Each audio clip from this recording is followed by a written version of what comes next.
Olá, bem-vindas e bem-vindos ao Express Your Truth Project.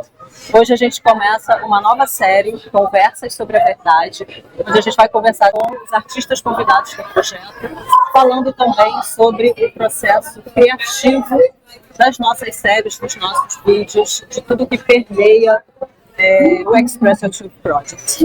Eu estou aqui hoje com o Herbert Campos, esse artista maravilhoso, que foi o protagonista do primeiro vídeo da série Qual é a Sua Verdade, que fez uma performance absolutamente incrível. Bem-vindo! Muito obrigado por estar aqui. Olha dessa diretora maravilhosa que mergulhou comigo nessa performance. Obrigado. Mergulhamos, né? Mergulhamos. Eu não entrei com você no mar, com aquela cadeira, mas eu entrei, eu estava lá. Inclusive, aquela cadeira é uma coisa muito interessante, né? Que é um mergulho nosso, não para finalizar, mas para a gente entrar nas profundezas do que é esse projeto, né? Muito bom. Então, aí você escolhe logo o mar, né? O mar vai levar a gente para vários lugares, porque esse projeto já é bilíngue. Então, daqui para o mundo é um mergulho. Vai ser multilíngue. Todas as línguas e mais as línguas que não são faladas, né? A linguagem da alma. Exatamente, os olhares, os gestos, tudo que a performance puder acolher. De novo, de antigo e de presente, né? Assim, tudo junto. Porque junto é mais gostoso. A gente junto é mais gostoso. A gente comentou muito bem. Olha o naipe do artista que a gente tem aqui. Então a gente vai começar conversando justamente sobre a performance. Sim. Né? O Herbert criou uma performance para esse primeiro episódio da série Qual é a Sua Verdade, que está disponível aqui. E foi visceral, foi linda, mas sobretudo verdadeira. Quando você concebe... Vou até pegar meu café, meu Deus.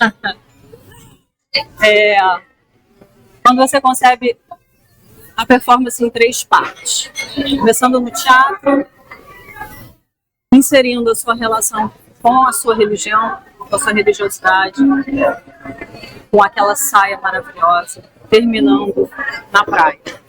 O que isso representa da tua verdade? Cara, eu acho que primeiramente eu tenho que falar para as pessoas como que foi a ideia de conceber essa performance, né?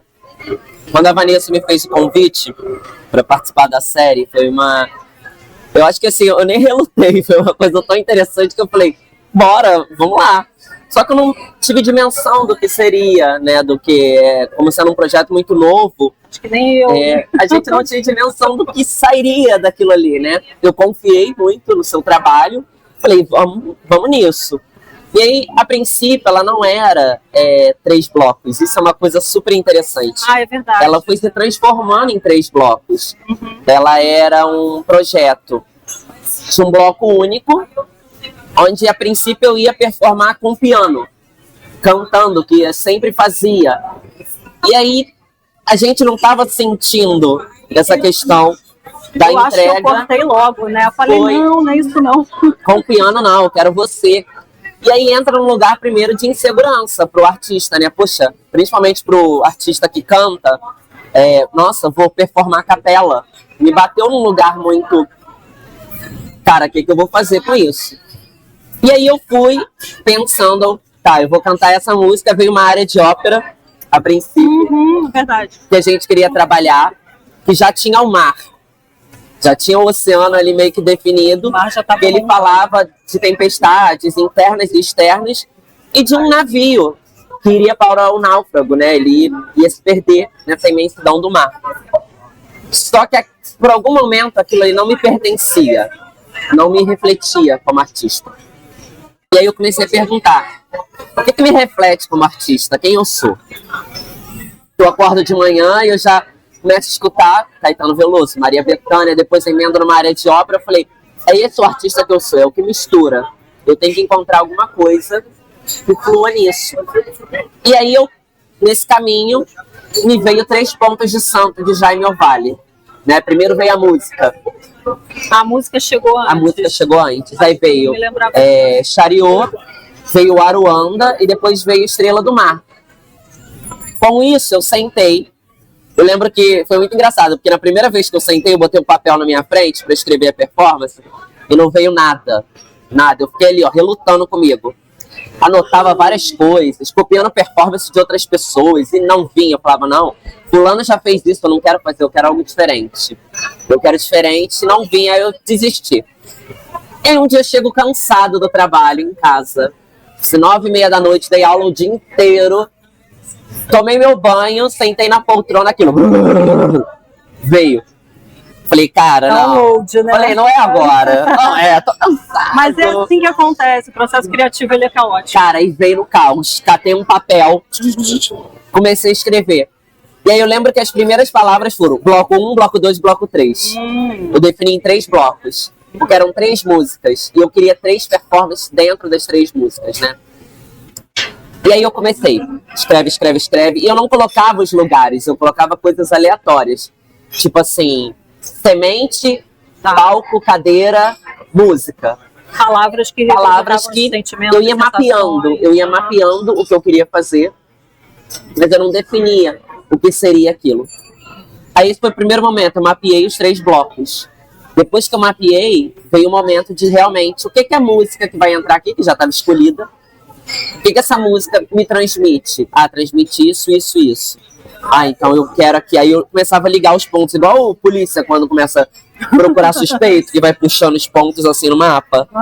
Eu comecei a fazer isso, comecei a procurar os pontos e tal. E aí a performance veio. Isso era 9h30, meia-noite eu já tava com ela pronta. Tipo assim, eu parei, eu não comi, não fiz nada. Eu parei ali, concebi. E aí a primeira coisa que eu fiz foi, eu vou falar olhando pra vocês, foi mandar um WhatsApp pra Vanessa e falar, a performance tá pronta. Você lembra? E aí mandei foto do papel com tudo que era. E aí só virei pra ela e falei assim, e o bloco 2 eu preciso gravar aonde eu vim. Da série, né, na série eu preciso mostrar o lugar que eu vim. Eu preciso gravar em Vassouras, que foi onde minha vida artística começou. Só fazendo um parênteses, na primeira conversa que a gente teve, você já chegou assim, eu quero te levar para Vassouras. Eu lembrava aí, olha que loucura. Mas ainda não tinha a forma, né? Forma. Mas a forma veio no bloco 2. Já estava em você essa vontade, né? Porque é parte de você, da parte da sua história, né? Que é isso que as pessoas, talvez elas não entendam, né? Porque quando elas me conheceram como artista, elas já conheceram o Herbert, cantor de ópera, que estudou na UFRJ, que fez mestrado na Unirio, que atualmente está no coro do Teatro Municipal do Rio de Janeiro. Elas focaram nesse artista. Só que elas não sabem que eu comecei minha trajetória com música, musicalizando com canto e flauta doce com 6 anos de idade, num projeto social, que era um projeto do Criança Esperança, que depois virou um ponto de cultura em Brasília, que existe há mais de 30 anos, que é o PIM, Programa de Integração pela Música, que levei Vanessa para ela conhecer minha família musical, e que eu comecei fazendo aula de flauta, depois eu fiz capoeira, numa cidade onde eu nasci, né? Eu nasci naquela região do Vale do Café, então eu tive contato com o jongo, tive contato com a capoeira, tive contato com caninha verde, com folia de reis. Eu nasci dentro da religião de matriz africana, né? Meus pais me apresentaram essa religião ainda em berço. Então, era algo muito comum para mim falar da vida de santo e levar isso para performance. Tanto que eu brinco com o contratenor que canta macumba. Porque quando chegava na faculdade, que tinha que cantar uma peça em Urubá, eu já conhecia aquele trecho que o compositor tinha colocado, claro, dentro de uma estrutura de música de concerto, totalmente diferente do que é o rito, mas eu conhecia o texto do rito que eu praticava, da vida de santo que eu tinha no meu final de semana de estar dentro de um terreiro. Então eu precisava trazer isso para performance, né? Então estar com uma saia de chita florida, pisando no chão de um bambuzal, onde do lado era um quilombo, onde as pessoas eram resgatadas durante a época do Brasil escravocrata, num museu que era a fazenda de uma filha de um grande fazendeiro do Vale do Café, mas que ela fez o processo contrário. Ela foi uma grande mecena das artes para a região. Ela foi uma mulher solteira que quis se manter solteira e quis enfrentar uma sociedade que é a Eufrásia Teixeira Leite, a gente gravando dentro do Museu da Casa da Era, que é a casa dela. Tinha muito significado para minha performance. Não era só o Herbert, cantor de ópera do Rio de Janeiro. Era o Herbert, artista. Eu estava nascendo, né? Já tinha nascido, na verdade, porque eu nasci Você nasceu no teatro. palco. Eu nasci no palco. Vamos trazer. Que é muito simbólico nascer no palco, porque não deixa de ser um renascimento, né? Exato. Eu até bebi meu café e voltei, ó. Porque assim, cara... Porque você traz a tua bagagem, que assim, eu achei lindo. Nem todo artista vai trazer a infância, vai trazer sua juventude numa performance. Embora tudo esteja lá. Ele quer construir de onde ele chegou, né?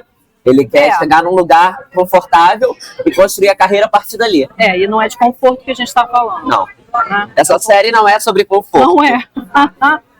E você traz essa bagagem toda, inteira, e um pouco além, né? Porque eu acho que a terceira parte que depois a gente vai falar... a terceira parte é total. Ela amplia o horizonte. Onde eu quero chegar. Mas como você começa no palco, eu pelo menos vejo dessa forma, mas eu acho que você vai falar melhor. Para mim é o renascimento. Assim.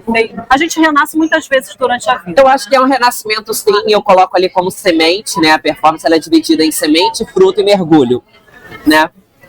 A semente é esse renascimento, porque o palco é um lugar que eu sempre habitei, mas eu demorei a enxergar que ele era minha casa. Sabe? Acho que isso é uma coisa interessante. O artista ele tem que ter aquela sensação de medo antes de tudo começar, sim, mas ele também tem que ter uma sensação de conforto. Aí entra o conforto, talvez, dessa nossa série, que é um lugar de aqui eu pertenço, né? Pertencer não necessariamente se sentir confortável. Exato, mas assim, mas é o lugar de minimamente onde você pertence como ser humano, na sua casa. Isso aqui é minha casa, sabe? Aonde eu quis nascer? Eu não quis nascer em Vassouras. Eu não quis nascer saindo de dentro d'água. Seria lindo. Eu nasci tipo a menina do Fantástico, brotando na água. Mas não. Eu quis nascer no meio de um palco escuro, com foco de luz, uma cadeira que representa o lugar que eu vou habitar. Né? As pessoas ficaram me perguntando: o que é essa cadeira? A cadeira. O que ela tá fazendo ali? A cadeira que viajou com a gente para Vassouras. Foi protagonista. Acho que a cadeira é mais protagonista do que eu, até. Sabe? Porque ela está ali representando quase... Cara, eu acho que ela é quase um alter ego meu, sabe? Ela está ali representando um lugar que eu vou chegar, um lugar que eu vou sentar e habitar. O assentar. O assentar, criar raízes, sabe? Então, olha, é muito engraçado, porque semente e fruto, né? O que as pessoas... Semente sou eu renascendo. A árvore é o palco com aquela cadeira. Eu tô plantado ali na frente dela. Uma cadeira de madeira, né? Uma cadeira de madeira. Eu tô renascendo para ocupar esse lugar dos que vieram antes de mim, que abriram as portas para eu chegar ali. Tanto que quando eu vou pro fruto, que é a parte que concebeu dessa semente, eu trago uma referência na dança, né? Eu não sou bailarina de formação, mas eu trago uma referência na dança de todo o contato que eu tive com professores e com experiências de dança, mas fazendo referência a um artista que foi a minha árvore principal como contratenor, que é Ney Matogrosso. Eu faço referência a Secos e Molhados, sabe? Não tem como não reverenciar esse artista. Eu me lembro quando eu tava filmando, assim, que você faz um movimento e eu só fiz assim, uau!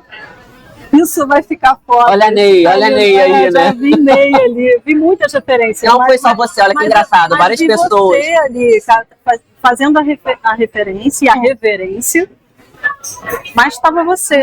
Várias pessoas enxergaram o Ney ali. Eu achei uma coisa incrível. É o corpo, né? O corpo do Ney, né? O movimento que a gente faz com o corpo do Ney. Ele criou linguagem com o corpo, né? Ele criou, né? Essa ideia performática da linguagem com o corpo dele. Ele criou uma linguagem. Mas aí as pessoas brincaram e falaram assim, é o Ney cantando macumba, porque eu fazia essa performance segurando uma espada de São Jorge.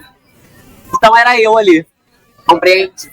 Era uma reverência a ele, sim, mas trazendo a minha assinatura. E você... Eu acho que, rapidinho, só fazer um adendo. O artista, ele tem uma coisa muito engraçada, que é querer ser autêntico o tempo todo. Ele quer ser autêntico, ele quer criar uma coisa nova. Eu amo criar coisa nova. Mas eu acho que o principal disso, e eu falo às vezes olhando para a câmera, que é para confrontar a pessoa que tá aí do outro lado assistindo. Que a ideia, por que a gente não pode aproveitar coisas que vieram antes de nós como reverência? Compreende? Então, tipo assim, eu fiz um movimento que era do Ney, mas eu dei a minha assinatura naquele movimento. Não é plágio. Eu não quis plagiar em nenhum momento. Eu quis reverenciar. Plagiar seria se eu cantasse uma música dele enorme sem pedir direito, fazendo exatamente os mesmos movimentos. Mas não. Eu quis trazer um movimento que às vezes eu tô dentro de casa passando um café e tum, bate. Meio Mato Grosso bate em 5 minutos porque eu me sinto pertencido naquela figura. Mas isso é parte da arte, né? E mas o artista, ele evita. Ele não quer ser igual ao outro, quem veio antes, sabe? Só que assim, a própria criação, ela já está carregada de bagagem. Mesmo que você não tenha consciência dela, ela tem uma bagagem consciente. Exato. Então você pode fazer você pode referenciar conscientemente, como você fez, como por exemplo Michael Jackson quando criou o Moonwalk. Tem uma referência clara ali, não foi uma criação dele, né? Mas ele colocou a marca dele ali. E a arte inteira tem isso, mas existem as referências implícitas, inconscientes também. Sim. Então, por mais autêntico que a gente seja, e a autenticidade é algo que brota espontaneamente, muito mais do que, eu preciso ser autêntico, então vou criar, quando a gente meio que ficou mais que a gente está no mundo super capitalista, onde as pessoas têm que ser autênticas a todo momento, sabe? Elas querem... E a autenticidade como produto, que é pior, né? Porque exato. Uma coisa é você ser autêntico... Outra coisa é se enquadrar num produto que você tem que vender, exato. Outra coisa é você estar criando algo porque você quer vender aquilo. Então, qual é a autenticidade nesse lugar? Exato. E aqui não tem isso, né? Porque a gente não tá vendendo nada. Não. Aqui a gente tá existindo. Embora né? eu até queira um patrocínio, tá? Assim, alô, patrocinadores. Estamos abertas a patrocínios, tá bom? Financiamento, mecenas. Exatamente. A gente quer transformar isso aqui em algum projeto muito maior, tá? Eu sou um artista convidado que fica aqui na orelha dela, ó. Pra ela poder transformar isso e acho que tá chegando. Me chamando de diretora. Mas ela é a nossa diretora. Olha essa mulher, gente. Sim. Diretora. Pronto, gente, olha, vou contar pra vocês uma coisa. Esse projeto vai ter muito fruto. Aguardem. Semente, fruto e mergulho. Quando chegar no mergulho, quero nem ver. Quando chegar no mergulho, querida, aí é Cannes pra frente. Eu gosto que você sonha grande, assim como eu. Tem que sonhar grande. E não a vida ela é muito dura para sonhar pequeno. Eu também acho. Tem que sonhar grande. E a energia que a gente gasta para sonhar pequeno, para sonhar grande é a mesma, né? Exatamente. Pra que você vai ficar sonhando pequeno? Exato. Se você tá ali gastando uma energia, tipo, sonhando. Exato, exatamente.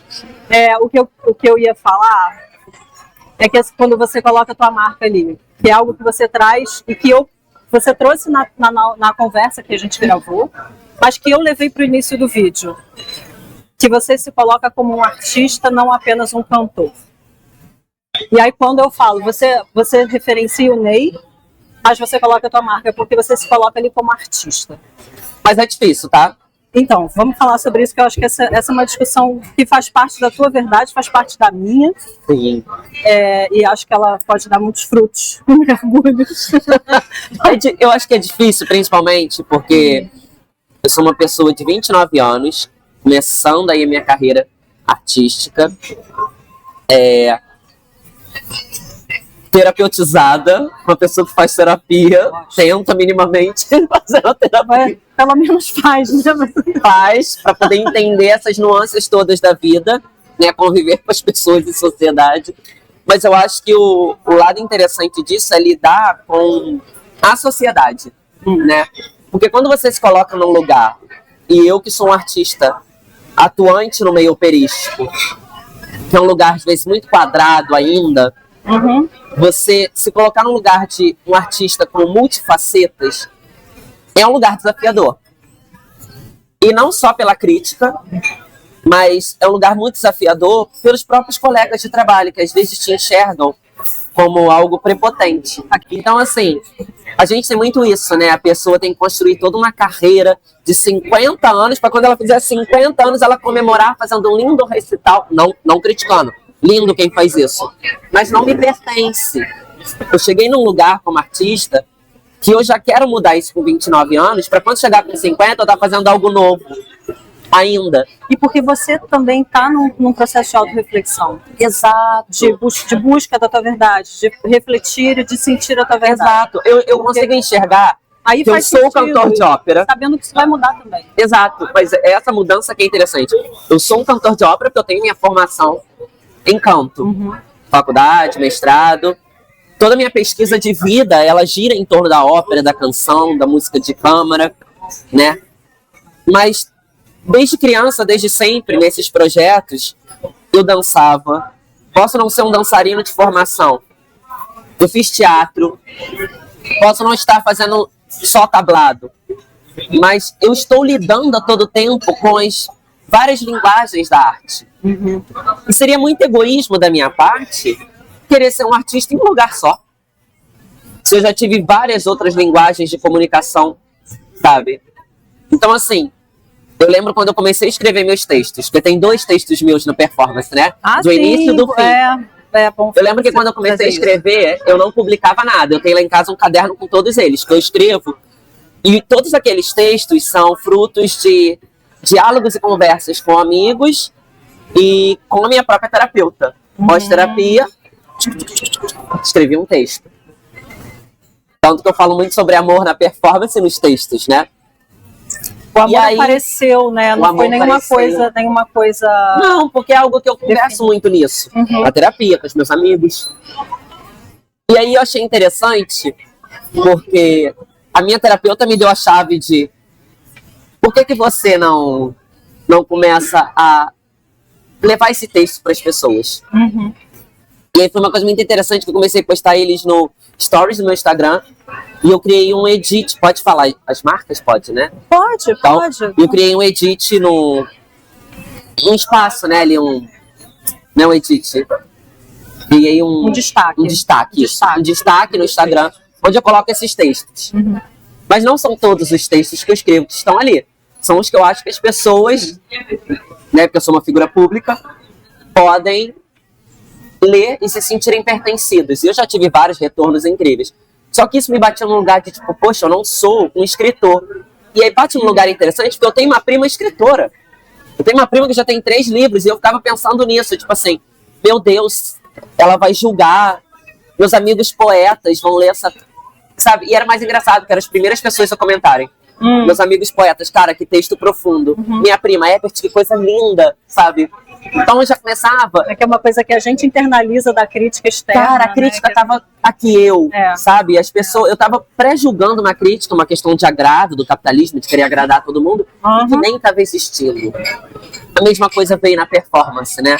Do momento que eu me coloco como artista, quando eu assisti o primeiro vídeo que a Vanessa me mandou em off, eu falei, cara, que potência, esse sou eu mesmo. Fiquei assim, 5 minutos processando se era eu. Amei, falei, bora publicar. Publicamos, lançou, estreou. Quando eu assisti 3 vezes, ou que as pessoas marcavam, ou que eu via no stories de alguém, e vinha aquela frase, eu precisava de mais, eu precisava ser artista. Vinha num lugar de, opa, será que eu não tô sendo prepotente? Demorou chegar a isso. Porque eu me deixei levar por esse pensamento dessa quadratura da minha profissão. Você tem que ser só cantor. Você tem que fazer só isso. E aí na minha performance, não. Na minha performance eu falei, aqui não vai ter lugar pra ninguém falar sobre isso. Aqui vai ter texto meu, aqui vai ter dança, e vai ter movimentos de expressões corporais. Eu não virei, aqui eu usei a coreografia do fulano que assinou. Não, aqui eu criei. Aqui você olhou pra mim aquela hora na praia e falou, Ebert, dança. E foi assim. Ebert, dança. Eu tinha acabado de sair da água, tava todo molhado, com a roupa grudenta, cheia de areia. Depois, né, que a gente precisava gravar naquela hora, com o sol. Porque o sol já tava indo embora. O sol tava se pondo, tinha sombra, não sei o que, vamos fazer agora. E aí, olha o melhor, na hora que você falou, grava, passou na minha cabeça, meu Deus, eu não pensei em nada disso, porque o do teatro eu pensei. O do teatro eu concebi em casa, cada movimento. Aqui a cadeira tá atrás de mim, então eu não posso fazer isso, porque eu tenho que ir pra frente. Aqui eu tenho que fazer isso. Era uma expressão pensada. Na praia, não. Na praia foi algo no intuito, assim, na intuição, perdão. Foi algo na intuição de, tipo, tem que surgir isso daqui, sabe? E aí você fala pra mim, grava, e aí e foi muito doido, porque foi dançar lidando com várias coisas que eu não tinha pensado, que era uma roupa molhada, um vento gelado da beira da praia, e eu quase sem roupa ali, tremendo, mas fazendo movimento. E a diretora pro artista vai, dança, o sol indo embora, o sol indo embora, e eu assim, meu Deus, eu tenho que fazer antes do sol acabar, e eu invento E aí tem uma hora que eu julgo muito na performance, e eu vou falar, as pessoas vão perceber agora. Talvez ninguém tenha percebido, mas ali vão perceber. Agora, que foi? Eu faço um movimento que eu quase caio. Eu vou pra trás, eu cambaleio, e aí eu sinto que eu vou cair, porque eu tava molhado, num terreno que eu desconheço. E aí eu sinto que eu vou cair, eu faço uma coisa meio assim, ó. E volto. E, cara, na hora que eu olhei aquilo, eu falei assim... Você pega areia, dança com areia, aquilo tá tão bom. Exatamente. É na hora que eu vou pra areia. Porque eu sinto que eu vou cair, aí eu, opa, vou pro chão, vou pegar areia, vou levantar areia. Eu criei ali no improviso, sabe? Sim, e mas uma isso, coisa isso é tão natural, bonita, essa entrega. bonito. Exato. Porque é uma entrega, né? E uma confiança naquilo que está chegando para você, Sim. do invisível, seja lá que invisível é esse, pode ser a tua própria intuição, né? Que você falou, do inconsciente, o corpo expressando algo. E é muito não engraçado. Tá consciente, mas está ali, né? Assim. A Vanessa, ela presenciou um processo, que é o processo que acho que a gente vai conversar já já, que é quando você está criando uma performance e a vida está num caos. A minha vida estava num caos durante a concepção da performance, porque eu estava gravando com a Vanessa, eu tinha 4 concertos para fazer no mês seguinte. Cada sábado era um concerto diferente. Então eu estava no caos do artista que não tem patrocínio, tentando sobreviver. Carregando a própria cadeira. E a vida existindo, família, amigos, relacionamentos, naquela efervescência que é da vida do ser humano. Em meio a isso tudo, essa performance. E é muito interessante porque eu tenho uma concepção comigo, que é uma coisa... Eu tenho 2 lugares muito interessantes de habitar. Um que eu acho perigoso, mas eu vou nele, que é o da emoção. Por quê? O artista ele pode ter emoção na sua performance, mas ele não pode se deixar levar totalmente pela emoção.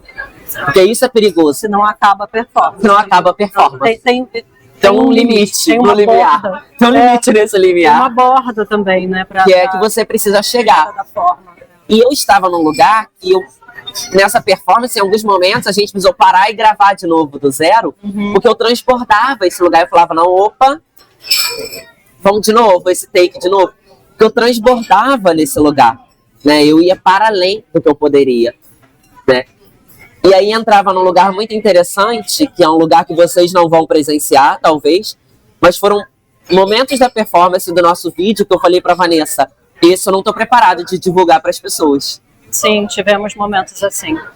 Tivemos papos, inclusive, que eu falei para você, esse é tão profundo que eu não gostaria, é uma verdade tão profunda que eu gostei de externalizar para você na entrevista, mas eu não gostaria de expor ainda para o mundo. Sim, mas porque tem coisas que a gente está elaborando ainda pra gente. Exato, né? ainda está aqui dentro, efervescendo. Né? Isso que eu achei você muito corajoso. Primeiro de topar. Porque assim, você foi o primeiro, é o primeiro de uma série, um projeto que estava começando. Eu não tinha nem o meu primeiro vídeo ainda, né, quando eu te chamei. Não, o projeto não tinha estreado. Ainda não tinha estreado, não tinha teaser, não tinha nada. E interessante, acho que as pessoas não sabem disso, né? O Ebert foi a primeira pessoa que surgiu na minha mente, no meu campo, quando eu concebi essa série, ou ela foi concebida, na verdade, o Express Your Truth, ele nasceu tipo um raio, que nem a sua performance. Incrível. Eu me lembro que eu estava sentada escrevendo. Então comungou, né? Não, foi. Comungou super minha performance assim, com o projeto. Era para ser você, isso é claro para mim. E o projeto, ele nasceu assim, eu estava escrevendo a minha tese de doutorado um dia num café. Aonde? Num café. Mas um café aonde? Fala pra eles, aonde? Qual cidade? Niterói. Niterói. Onde a gente gravou? Qual teatro? Gravamos no Teatro da UF, em Niterói. Pra vocês que não sabem, quando eu terminei meu mestrado, meu primeiro recital de mestrado foi nesse palco do Teatro da UF, em Niterói. Posso ser carioca de existência, né? Porque eu sou de Vassouras, mas tem um pezinho em Niterói, tá vendo? Olha só, eu também tenho muitos pés em Niterói, mas tem uma relação com o Rio, tenho muitos pés em muitos lugares. E agora em Vassouras, que eu carreguei ela comigo pra Vassouras. Sim, pois é. Mas é isso, eu tava num café escrevendo a tese, aí o projeto chegou assim, de uma vez só. Incrível, eu lembro que eu larguei a tese meio que quase psicografando ali, né? E quando essa série veio pra mim, porque eu tenho essa necessidade nesse projeto, não só de estar expressando a minha verdade, que eu pretendo fazer cada vez mais na série A Palavra como Fogo, Mas nessa série Qual é a Sua Verdade? É trazer o outro. Porque não dá pra gente se entender, se quer chegar a uma síntese possível do que é a nossa verdade se a gente não tem espelhamento. Assim. Exato. E uma coisa que eu acho muito legal dessa série é que as pessoas devem ter na concepção que a gente sentou em vários cafés assim pra gente poder, vamos fazer isso, vamos fazer aquilo. Gente, não, foi no meio do caos, da produção do artista independente. Herbert, você chega, que horas do trabalho, vamos se reunir. Uhum. E aí acho que o lugar que mais marcou pra mim foi que a gente gravou a performance em 3 dias diferentes. Foram 3 diárias, né? A gente fez a diária do teatro. A performance, sim. Porque ainda teve o bate-papo. Ainda teve. Não, foram 4 dias que foram a entrevista. Isso. Aí teve o dia do teatro, que foi um dia gravado. A praia, que foi um dia gravado. E Vassouras. Foi o último dia. Só que a performance já estava toda costurada. E aí eu levo a Vanessa para minha cidade histórica e obviamente que eu vou mostrar para ela os pontos turísticos históricos. E aí eu levo a Vanessa simplesmente no cemitério histórico da cidade. E aí lá dentro a gente continua costurando a performance. Eu fiz o quê? Peguei a câmera. Eu falei, meu Deus, esses anjos. Eu já pensei no próximo vídeo. Eu já falei, não, e a gente conversando. Dentro do cemitério. As pessoas vão achar que é um rolê, tipo assim, gente, eles ali num café. A gente conversava no WhatsApp dentro do cemitério, na praia, na rua. A gente foi caminhando, olhando a estrutura. E acho que isso é legal das pessoas também saberem, os imprevistos. Quando a gente foi para Vassouras... Nunca é linear, né? Nunca é linear. Quando a gente foi para Vassouras, a ideia era gravar na rua de trás da igreja, que é uma rua toda histórica. Fala dessa rua, assim, é importante para trazer também, eu acho que teu avô, né, para... Então vai, pergunta, vamos fazer do zero. Cortou, voltou. Não precisa cortar. Voltou então, nem cortou, voltou, não cortou. Na entrevista, o Herbert falou muito do avô dele. Esse homem aqui, gente, ele tá até tatuado aqui, ó, que bonito. E é uma história muito linda, muito afetuosa, e que o seu avô tá na performance. Meu avô tá na performance. Então fala do seu avô, fala dessa rua. Cara, a rua que acabou não entrando na performance também, né? Eu vou fazer um adendo muito rápido, quem era meu avô. Meu avô era a pessoa mais maravilhosa que existiu na face da Terra. Só pra vocês saberem. Ele era uma pessoa que não teve escolaridade, porque veio de uma família pobre, de Minas Gerais, refazia sua vida aqui, casou, criou as filhas na garra, e criou os netos também, a família... Enfim, e era uma das pessoas mais inteligentes, porque apesar dele não ter conseguido estudar naquela época, né? Ele faleceu com 80 anos, naquela época, essas coisas eram muito difíceis. Ele foi uma pessoa que ele sabia ler e escrever, então ele parava nas bancas de jornais, quando ele vinha aqui pro Rio trabalhar, que ele saiu do interior para vir trabalhar aqui, e ele lia notícias. Então meu avô era uma pessoa muito politizada. Meu avô era uma pessoa que você podia sentar para conversar sobre economia mundial com ele, que ele tinha esse papo. E ele falava o nome de cada pessoa, de economista. Ele acordava às 6 da manhã para ver o jornal, era isso. Ele assistia uns 10 jornais por dia, mais ou menos. Ficava o dia inteiro, mas era meu avô, uma pessoa incrível. Foi, assim, um grande apoiador da sua jornada artística. Exato, também. E aí por isso que ele tá na minha jornada artística. Porque quando eu comecei a ir para esse projeto, eu era uma criança, eu tinha de 6, 7, 8 anos. Eu saía da escola, minha mãe e meu pai trabalhando o dia inteiro. Não tinha quem me levasse pro projeto. O projeto era grátis. A criança fazia aula sexta-feira à tarde, até às 6, começando 1 da tarde até às 6. E no sábado o dia inteiro, de 8 da manhã às 4 da tarde. Era integral, tinha almoço pra gente. Era um projeto maravilhoso. E aí eu precisava de alguém para me levar. Até eu fazer os meus 13, 14 anos, só para as pessoas entenderem, não era me levar da minha casa até o projeto, era me levar de uma cidade para outra. Eu morava em Barra do Piraí, que numa viagem de ônibus parador era de 40 minutos a 1 hora de ônibus para chegar lá, e no ônibus direto meia hora. Eu saía da escola, meu avô já estava na porta da escola com um lanche para mim, pegava minha mochilinha, eu botava meu uniforme no projeto, que eu tinha que ir uniformizado.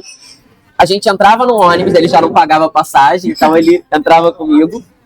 A gente ia para lá. Eu ficava o dia inteiro no projeto. E ele ficava sentado nessa rua, atrás da igreja, ou na praça. Tinha um lugarzinho específico na praça. Na pracinha. Também perto do Coretinho, que era um lugarzinho de cimento. E ele sempre levava um livro. E esse projeto, ele tinha 2 casas. Era uma casa no início, uma casa no fim. Então a gente ficava correndo de uma casa para outra. Pra gente poder estudar. Numa fazia teoria, corria, fazia canto coral, voltava a fazer instrumento, né? E meu avô sempre estava no caminho, lendo um livro e tal, paradinha e acenava. E meus amigos sempre passavam e falavam, ah lá, seu vozinho. Então meu avô estava presente nessa vida. E aí depois que eu comecei sozinho pro projeto, né? Eu ganhei essa independência de andar sozinho. Meu avô, ele continuou estando presente em todas as apresentações. Inclusive, quando ele ficou doente, meu avô ficou acamado, antes dele falecer, há alguns anos atrás, há 2 anos atrás, na verdade, eu fui gravar um recital na Rádio Mac e ele parou o dia, ele fez todo mundo ir com ele pro quarto, ele tava no quarto, acamado, todo mundo foi pra lá, sintonizou na Rádio Mac e durante 1 hora ficaram me ouvindo. E aí eu cheguei, ele contou o que ele mais gostou. Então até na situação de vulnerabilidade da ciência, da doença, ele estava comigo, né? Então meu avô foi o incentivador da arte. Quando eu resolvi fazer música, que não foi uma escolha fácil para a família entender, né? Infelizmente no Brasil nem todo mundo entende que música é uma profissão como todas as outras. As pessoas acham que é um hobby, ou que a pessoa vai sofrer. Meu avô foi o primeiro incentivador. Você é artista, mas trabalha com o quê? Exato. Meu avô foi o primeiro incentivador, sabe? E aí ele tava sempre ali. E eu falei, cara, eu preciso gravar em Vassouras. E a ideia era gravar nessa rua, que era a rua onde a gente Essa rua que você atravessava para fazer as aulas. E aí é uma rua linda, né? Linda, é a rua, pra mim, a rua mais bonita de Vassouras. Ela é muito bonita. No outono, aquelas figueiras, né? Que é uma rua das Figueiras dos Barões. As folhas caem, o chão fica de pedra, fica uma coisa linda. Quem nunca visitou Vassouras, vá. Alô, Secretaria de Cultura. Aí, ó, tô mandando um monte de gente para poder visitar a cidade. Mas assim, ela é linda, mas ela não ficou, naquele momento que a gente estava lá, não funcionou, né? Porque justamente no dia que a gente foi, a Light resolveu cortar as árvores. A Light estava lá. Cortar não, não é Light o nome. É Enel? Enel, prefeitura. Enfim. A empresa responsável resolveu podar as árvores. A luz não estava boa. A luz não estava boa. A gente trocando de roupa no meio da rua, um monte de carro passando. As pessoas passando no meio da filmagem. A gente não consegue ainda parar o trânsito para fazer uma filmagem. Não, a gente vai ter patrocínio para isso. Chegaremos lá. Hoje a gente conseguiu um espaço maravilhoso. Então, estamos no Dark Coffee, no centro do Rio. Que reservou para nós, inclusive, fazermos aqui nosso bate-papo. E aí, Vanessa, vamos para onde? Vamos andar pela cidade, procurar novas ruas. Oi, eu falei. Vamos a pé. Debaixo de um sol maravilhoso. Procurando. Será que essa rua faz? Não, essa rua não combina. Aí vai. Tem uma rua ótima. Aí leva a Vanessa. Não, Herbert, essa rua não dá para fazer enquadramento. Aí eu já triste, me veio um estalo. Tinha um lugar quando eu ia quando criança, com a escola, meus pais, Museu Casa da Era. Vamos. Só que eu esqueci do Túnel dos Amores, que é o túnel de bambu. É o nome. Eu esqueci do Túnel dos Amores, completamente. Aí a gente chega no museu, vamos conversar com a curadoria para saber se a gente pode gravar aqui, né? Porque a gente não tinha nenhum documento para ceder, a gente foi na cara dura. Oi, a gente precisa chegar para gravar, a gente precisa assinar alguma coisa, porque vai aparecer o museu. Vocês vão gravar dentro da casa? Não, a gente quer uma coisa natural. Por que vocês não gravam no Túnel dos Amores? Cara, na hora que ele falou, aquilo veio assim. E que é um bambuzal, né? É um bambuzal fechado, que o sol entra, faz um desenho no solo. E eu já tava louca por um mato, né? Ela me liga e fala, Herbert, eu quero gravar no meio da mata.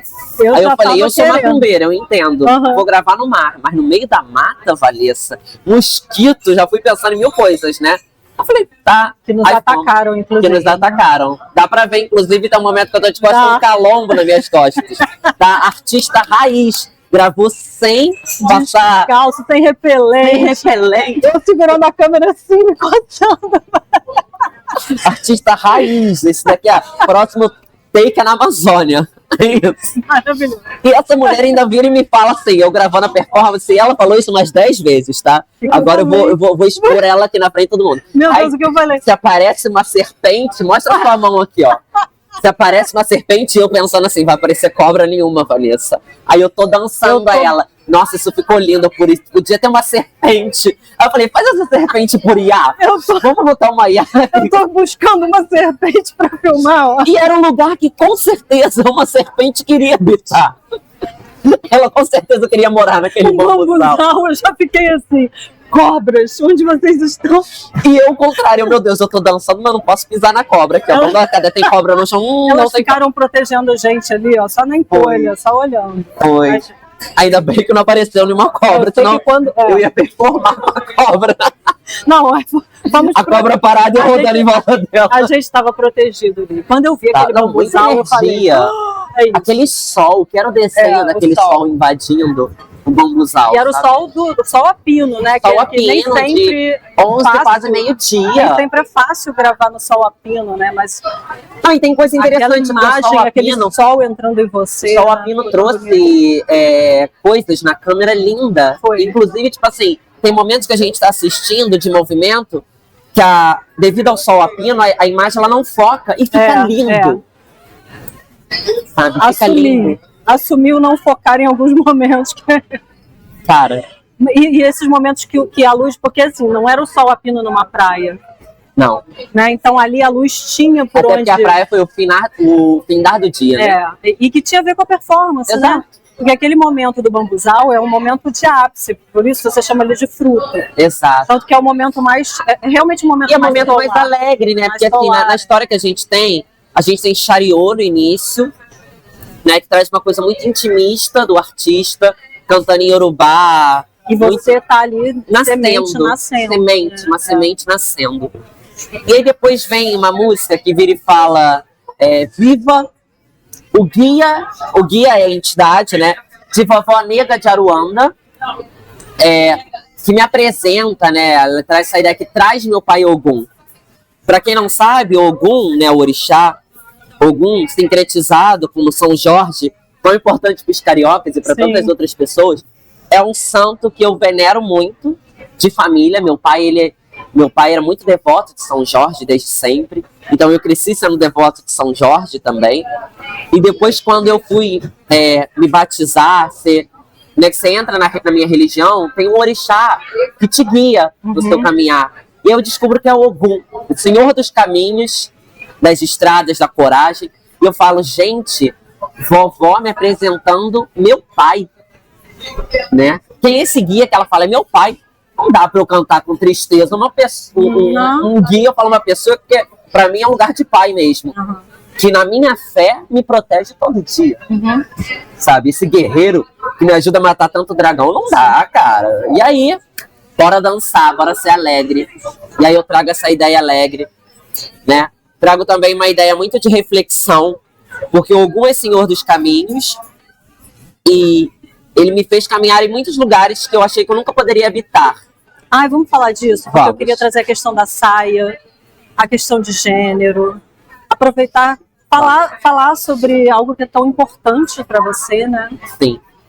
A sua sexualidade, como é que você traz isso na tua arte, e o que foi para você usar aquela saia. Tá, vamos lá. Porque isso foi uma questão. Foi uma questão. Foi uma questão. Acho que a questão começou porque, assim, os dois primeiros figurinos, que era da semente e o figurino do final, eram dois figurinos que eu já tinha pronto, porque eu já tinha usado em outras performances, em outros espetáculos, né? E aí, no meio do caminho, eu viro pra Vanessa e falo, Vanessa, não tem figurino pra performance do meio. Vou usar o mesmo da praia, que era aquela calça branca.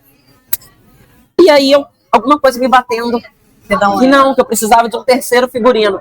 Eu falei, gente, eu tô inventando muito mais na minha cabeça, querendo mais um figurino. Mas fez todo sentido, né? Porque são 3 partes bem marcados. Eu preciso de uma coisa que me remeta à ideia da minha ancestralidade. E aí eu trago o quê? Eu falo, roupa de santo. Num primeiro momento, eu pensei em me vestir com as roupas que eu utilizo na minha religião, com as minhas guias. E aí depois eu falei, não é isso. Não é esse lugar. E aí eu virei e falei, eu preciso apresentar um outro lugar para as pessoas. E aí tem uma coisa muito interessante, que é a figura do contratenor, né? Que é esse homem uma tessitura vocal tida como feminina, mas não é, porque é o mesmo lugar de um soprano, de contralto, de um mezzo, e que incomoda muitas pessoas, porque ele transita num lugar de, desculpa o termo que eu vou usar, mas algo andrógeno, híbrido, que é um termo que a gente nem utiliza mais, mas assim, é um termo mais comum para as pessoas, né, de o que seria essa pessoa, né, que lugar que ela está habitando. Entra muito na ideia do Ney, do que o Ney traz, dessa coisa performática, só que eu não queria ir só para esse lugar, eu queria, não era só colocar um batom junto com bigode, não era isso, eu queria ir para um outro lugar que me pertencesse como artista, como pessoa, e que não fosse ferir nenhuma causa, nenhuma minoria da bandeira LGBTQIAPN+, sabe? E aí eu virei e falei assim, cara, qual que é o lugar que eu vou? E aí tem uma questão muito interessante, que dentro da minha religião, ainda tem uma questão muito presente, talvez do conservadorismo branco e não da parte da história das pessoas pretas, porque se você for pesquisar em África, não tem isso, mas quando traz para o Brasil, né, começa essa ideia do embranquecimento da religião, e aí cria vários estigmas. E um deles é o homem com a questão do orixá feminino, tomando posse do seu corpo. E incomoda por quê? Não pelo orixá, mas incomoda porque ele vai estar vestido no orixá. O homem com roupas femininas. E, inclusive, eu escuto isso de irmãos meus, não só, tipo assim, dentro da religião, mas de outras casas, que as casas deles não acolhem. Então, em algumas casas, de certa forma, é um tabu. É um tabu, tanto que é um tabu que a gente precisa, inclusive, falar das pessoas trans dentro da religião. É uma coisa que a gente não fala, que são as pessoas trans dentro da religião de matriz africana. Né? A gente precisa falar sobre isso. Porque existe o que a gente chama de roupa de ração, que é para quando a gente está em função, que para os homens seria calça, para a mulher uma nágua, uma saia, mas uma pessoa trans. Compreende? Já paramos para pensar sobre isso. E aí eu quis trazer a ideia, juntando isso à questão do contratenor. Vou vestir uma saia. E aí eu ligo para minha mãe e falo, mãe, preciso da sua saia de santo. Primeiro momento, a gente pegou uma saia branca, para combinar com o espetáculo. Do início ao fim, preto e branco, sombras, verdade, aquilo tudo. E aí depois... Que bom que você insistiu na estampa, né? Porque se deixar por mim, eu vou... Então, eu achei uma saia de chita. Uma saia de chita, que era uma saia que tem muita história, uma saia que foi para Salvador, voltou, sabe? Que era da minha mãe também. Minha mãe... Né, não minha mãe de santo, da minha mãe de carne, né? E que eu falei, cara, eu preciso usar essa saia.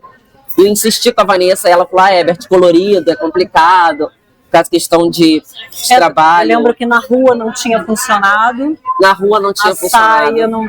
Porque era muita informação colorida de casa, de cor das casas, né? E aí a gente botou a branca, só que no bambuzal ela funcionou. E aí no bambuzal eu falei, eu preciso usar essa saia. É ela que vai fazer o espetáculo. E aí ela traz várias outras coisas, porque ela me lembra a saia de chita, das mulheres de jongo ali da região dançando, né? Ela me lembra a saia de chita da minha avó de santo, de quando eu era criança. Dona Mariazinha usava, né? A saia em alguns momentos que a gente estava no rito, para fazer algumas coisas. Ela estava com uma saia com essa estampa florida de chita, e ela me ensinou muita coisa que eu sei. Hoje eu pertenço a outra casa, né, porque a casa dela, quando ela veio a falecer, fechou, infelizmente. Era uma das primeiras casas de umbanda e candomblé da região. Olha. Ela tinha sido feita no Nordeste, e é um centro de mãe menininha com frequência. Então era uma mãe de santo muito presente na região, ela foi minha avó de santo. E aí depois, quando ela faleceu, eu comecei a frequentar outra casa, que é essa que eu frequento atualmente. Mas levei as raízes dela comigo, né? Afinal, eu aprendi muita coisa com ela. Então eu tinha que reverenciar ela também na minha performance. Então a ideia foi essa. E como é que foi para você vestir aquela saia? Então, isso foi uma questão diferente, né? Criar porque, assim, também, porque também muita coisa surgiu na hora ali. Muito. E é uma coisa muito interessante, porque Eu já me vesti de mulher em vários espetáculos. Desde fazendo uma senhora, já me vesti de tudo, né? Senhora, criança, velho, bicho mágico, tudo pode imaginar. O contratenor é muito versátil, também isso é muito interessante. Ave, né? Foi o Cisne recentemente. Sim. Agora, futuramente, você Nero, né? Um louco que queimou Roma. Um vilão, talvez um anti-herói. Estamos transitando nesse lugar. Isso é muito interessante ser artista, né? Você habita em muitos lugares. Especialmente o artista de palco, né? O artista de palco. A ficção, a ópera traz. Exato, a gente pode habitar em muitos lugares, desde do lugar artístico até o lugar mágico, né? De mitologia. Sim.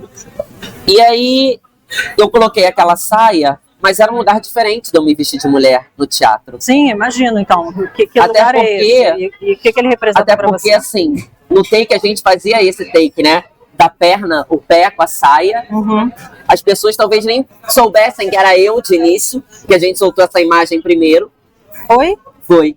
Aquela que edita o vídeo já nem lembra mais o que criou, né? E aí depois quando a gente vê eu dançando, e uma coisa muito interessante, né? Ah, tem sim, tem aquela imagem da saia girando logo no início. Uma coisa muito interessante é que eu quis trazer eu dançando sem camisa, quase como um protesto. Também, né? E com um cordão que representasse minhas guias, na cor vermelha, que é a cor de Ogum, né? Carregando uma espada, que é a arma de São Jorge, a espada de Ogum, né? A espada de São Jorge. E aí nessa espada eu faço uma coisa que talvez agora eu vou explicar um pouco a performance, que as pessoas não se ligaram. Eu tampo a minha boca, eu tampo os meus olhos. Ali significa, na verdade, vários lugares que eu não pude falar, que eu não pude enxergar, como eu gostaria de ter sido naquele momento. Porque eu fui silenciado, porque não me deixaram enxergar certas coisas como artista. E meu pai, Ogum, me ajudou a desbravar, não como pessoa também, me ajudou a desbravar esses lugares. E hoje eu falo, hoje eu enxergo, e hoje eu escuto. Eu, Ebert, artista. E foi por isso que eu falei da tua coragem lá no início, que eu achei linda a tua coragem, não só de você aceitar e confiar, mas de você se entregar, se revelar, se colocar ali com todas as questões da alma e as questões do corpo. Sim, e porque é uma performance que talvez nem todo mundo entenda de início, né? Eu conversando isso muito com meus pais, são um dos meus maiores fãs atuais, mãe e pai. Minha mãe brincou comigo e falou assim: meu filho, as pessoas que não te conhecem, quando assistir aquilo ali, vão falar assim: gente, o Ebert tá, coitado, tá precisando de ajuda, né? Porque tá falando de amor, tá triste, nascendo no chão, o que tá acontecendo? Vou fazer um comentário igual fizeram no meu primeiro vídeo, né? Você tá bem? Moça, você tá bem? Moça, você tá bem? Tá e isso, acho que as pessoas não entenderam, porque as pessoas não me conhecem. Vanessa me conhece porque é uma amiga também de longa data, já me viu performando outras coisas, mas as pessoas não me conhecem nessa minha trajetória. E a coragem porque que também, você traz. Eu acho que a coragem que veio nesse primeiro momento e que me doeu, mas relutou comigo no início, foi de tipo assim, chegou um momento que eu tive que escolher onde eu queria estar. Eu escolhi o lugar, vou cantar ópera, mas vou continuar sendo a artista que eu sou. Porém, eu fiquei um pouco quadrado fazendo isso e eu comecei a construir um caminho muito bonito, que é esse que eu estou atualmente. E aí, quando você me chamou, o único medo que bateu foi: será que se eu fizer um vídeo desse performando, as pessoas não vão achar que eu tô me desfocando disso? E aí eu parei e falei: cara, ou será que as pessoas vão olhar e vão falar: nossa, como ele é um multiartista, isso talvez vai abrir vários outros caminhos para ele. Eu quis para esse lugar. Eu não quis me silenciar. Tipo, ai, Vanessa, desculpa, eu sou só um cantor de ópera. Não, eu sei que eu não sou. Por isso que eu te chamei. Entendeu? E aí eu achei muito interessante, porque as pessoas estão tendo esse choque agora, que elas me vêm fazendo muita coisa com ópera, inclusive nos posts, né? O post cantando tem mais visualização do que o post recitando uma poesia, do que o post dançando. Por quê? De início eu achava que era: as pessoas estão me enquadrando só como cantor. Não, é um estranhamento. As pessoas não me conhecem recitando uma poesia, elas não me conhecem dançando. E sabe o que é interessante? Você está falando do Instagram, onde você tem a sua rede Isso, lá. porque o Instagram atualmente do artista é uma vitrine, né? É um portfólio visual. Que é só do projeto. Eu não tenho TikTok, então vai. O vídeo que mais viralizou, que mais chegou nas pessoas, é o seu vídeo no palco, dançando e recitando o poema. Olha que incrível. Então, assim, né? Você está comunicando ali com o coração das pessoas. E a gente normalmente, eu entendo esse lugar, assim, que a gente também cria as expectativas sobre a expectativa do outro, sobre nós, né? E de certa forma, queremos mas o artista precisa um pouco disso, né? Assim, claro, é lindo, você faz um espetáculo, foi pra casa, tomou seu chazinho e dormiu. Precisa, mas a gente vive também além dos nossos... das imagens que criaram sobre nós. Sim, e as próprias imagens que a gente tem. Até porque a gente também... Tanto que chega no outro que não te conhece. Exato, até porque a gente é o artista, mas a gente também é ser humano. A gente também tem essas emoções dentro da gente, tem essas inseguranças, né? Engraçado que hoje eu mandei um vídeo pra Vanessa, da artista, aqui na entrevista, eu falei pra ela que uma das minhas grandes referências, né? Você vai falar, a grande referência dele é Maria Callas. Incrível, cantora excepcional. Mas uma grande referência que eu tenho é Bibi Ferreira, gente. E aí tem um vídeo da Bibi Ferreira entrevistando na TV Brasil. Ai, que fala maravilhosa, eu até salvei. Assim. Que ela vira e fala, meio que perguntando qual é o maior medo do artista. E ela vira e fala que o maior medo do artista é insegurança. Não. Né? Não, que a insegurança é o que faz um bom ator. Isso, a insegurança é que faz um bom ator. Porque aquele que já que tá muito seguro de si, ele já tem que ter alguma coisa errada. Não tem nada para apresentar. Não tem nada para apresentar. Quebrar a cara, né? Porque também quando você entra assim, não, eu já sei tudo. Já sei de tudo. Aí, eu levo isso pra vida. Eu acho que quando eu chego com um professor, alguém vai me ensinar alguma coisa e falar, eu sei que a resposta para fazer isso é essa daqui. Eu acho que não. Porque a vida, a gente só vive até o último suspiro, aqui nesse mundo terreno frio, né? Então até o último suspiro eu quero aprender, até o último suspiro eu quero sugar informação, sabe?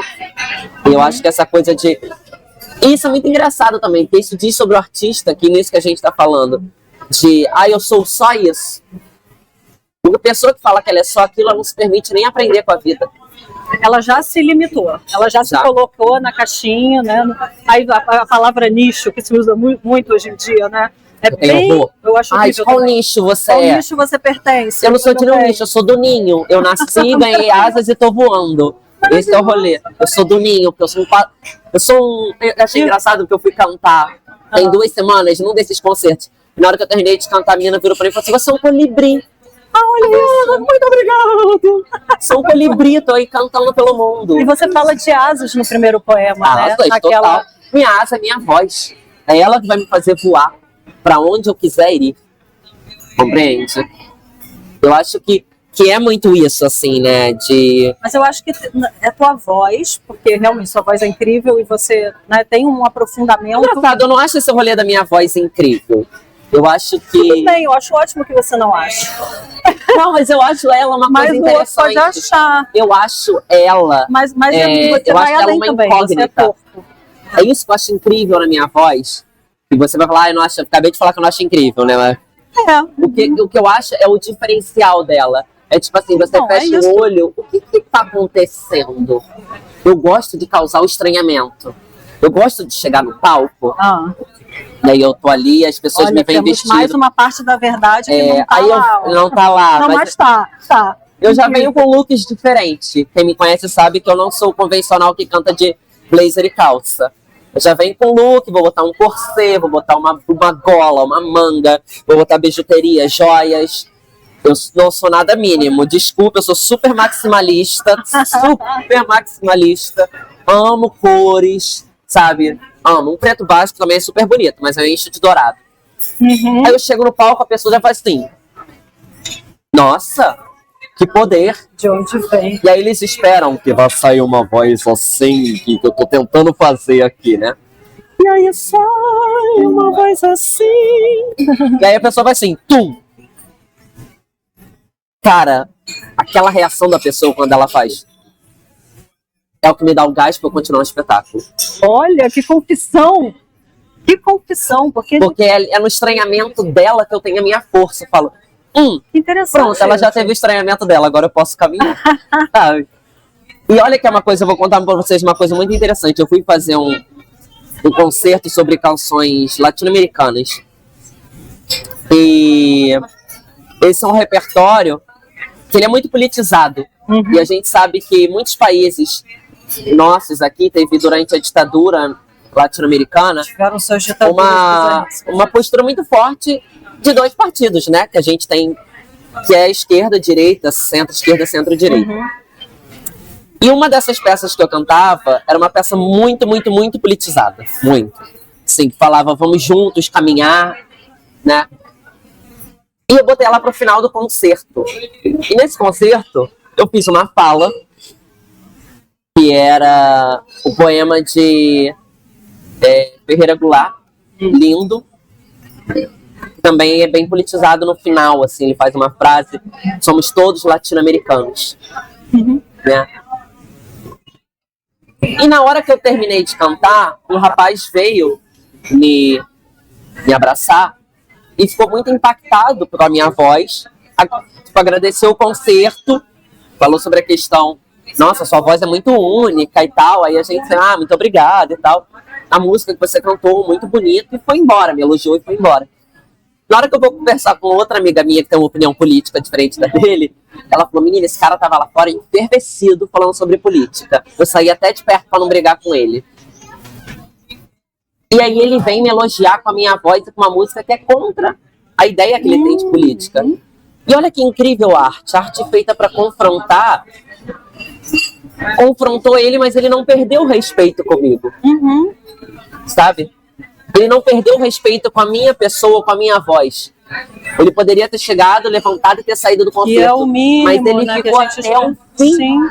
Isso foi mais incrível. Ele foi respeitoso, ficou até o fim. E ainda veio me agradecer e me elogiar pelo concerto. Então eu acho que é isso. A arte para mim é confrontar. A arte para mim é levar essa reflexão. Eu falo isso no vídeo, né? Fala. Para as pessoas. Inclusive resume tua verdade como a arte. E não acho que só esse tipo de coisa bonita que aconteceu, não. Porque eu já cheguei várias vezes descer do palco e as pessoas olharem para mim e falar assim, quando você vai parar com essa bobeira e vai resolver cantar de barítono?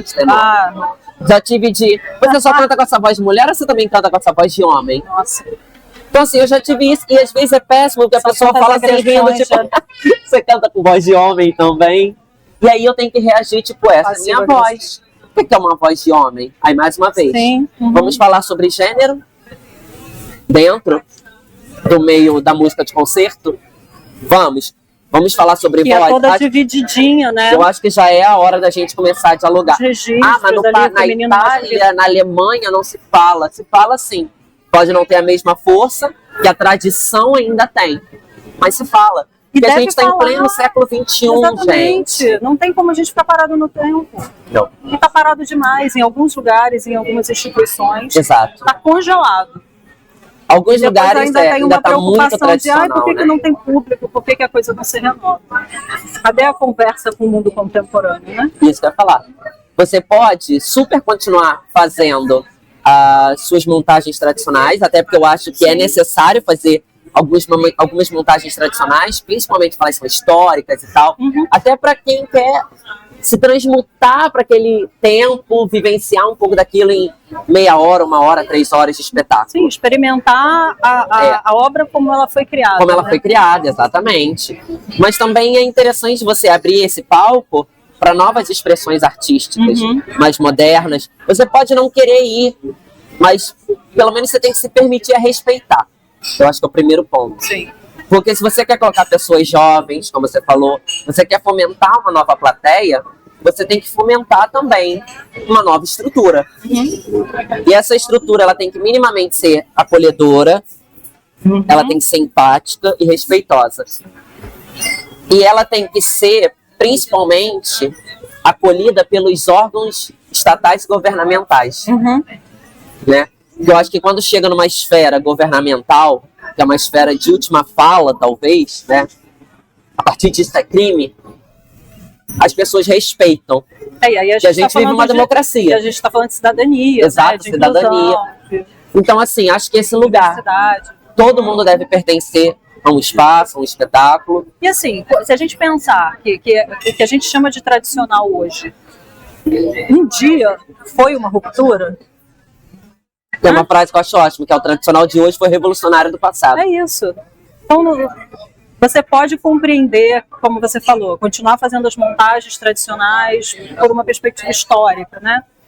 Mas a arte Sim. está em movimento porque todos nós estamos em movimento, porque a vida é movimento. Então não dá para você parar no tempo e não vai colocar porque na tradição não é assim. E aí a pessoa vem falar pra mim, o contratenor, vou lá voltar pro contratenor, né?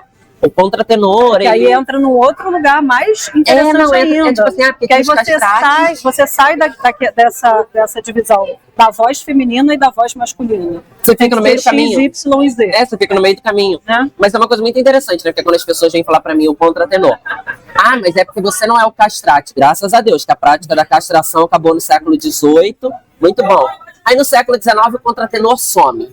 Né? Historicamente ele some, porque a escola de castrate não castra mais as crianças. Os poucos que fazem carreira vão até o século XIX, vêm a falecer. Some. As mulheres ocupam o lugar delas, porque as mulheres não poderiam entrar na igreja, então o contratenor cantava travestido de mulher, já lá no passado. E aí ressurge um cara chamado Alfred Deller no século XX, século passado, gente. Século XX. Foi ontem. Ontem. Mas ontem que também é um ontem distante. Não, sim. Né? Mas tudo é perspectiva, né? E aí retoma essa ideia do contratenor querendo fazer algo que ainda está em desenvolvimento. Querendo fazer uma nova forma de apresentação de performance, que é o movimento de música antiga. Ainda focado muito na tradição de reconstruir as músicas barrocas, renascentistas. Quando chega no século XXI, devido ao avanço da medicina, devido a mil questões de espaço, microfonização, várias coisas, o contratenor ele ganha um novo espaço. Ele começa a atuar em óperas de um repertório que não era comum para ele, como o classicismo, começa a cantar Mozart, o contratenor começa a cantar romantismo, ele começa a cantar em certas montagens, porque diretores se mostram mais abertos, e ao invés de talvez colocar uma mulher cantando vestida de homem, coloca um contratenor vestido, já é um homem, fazendo um papel que é para voz. E ele pode cantar porque ele tem a voz, e ele canta.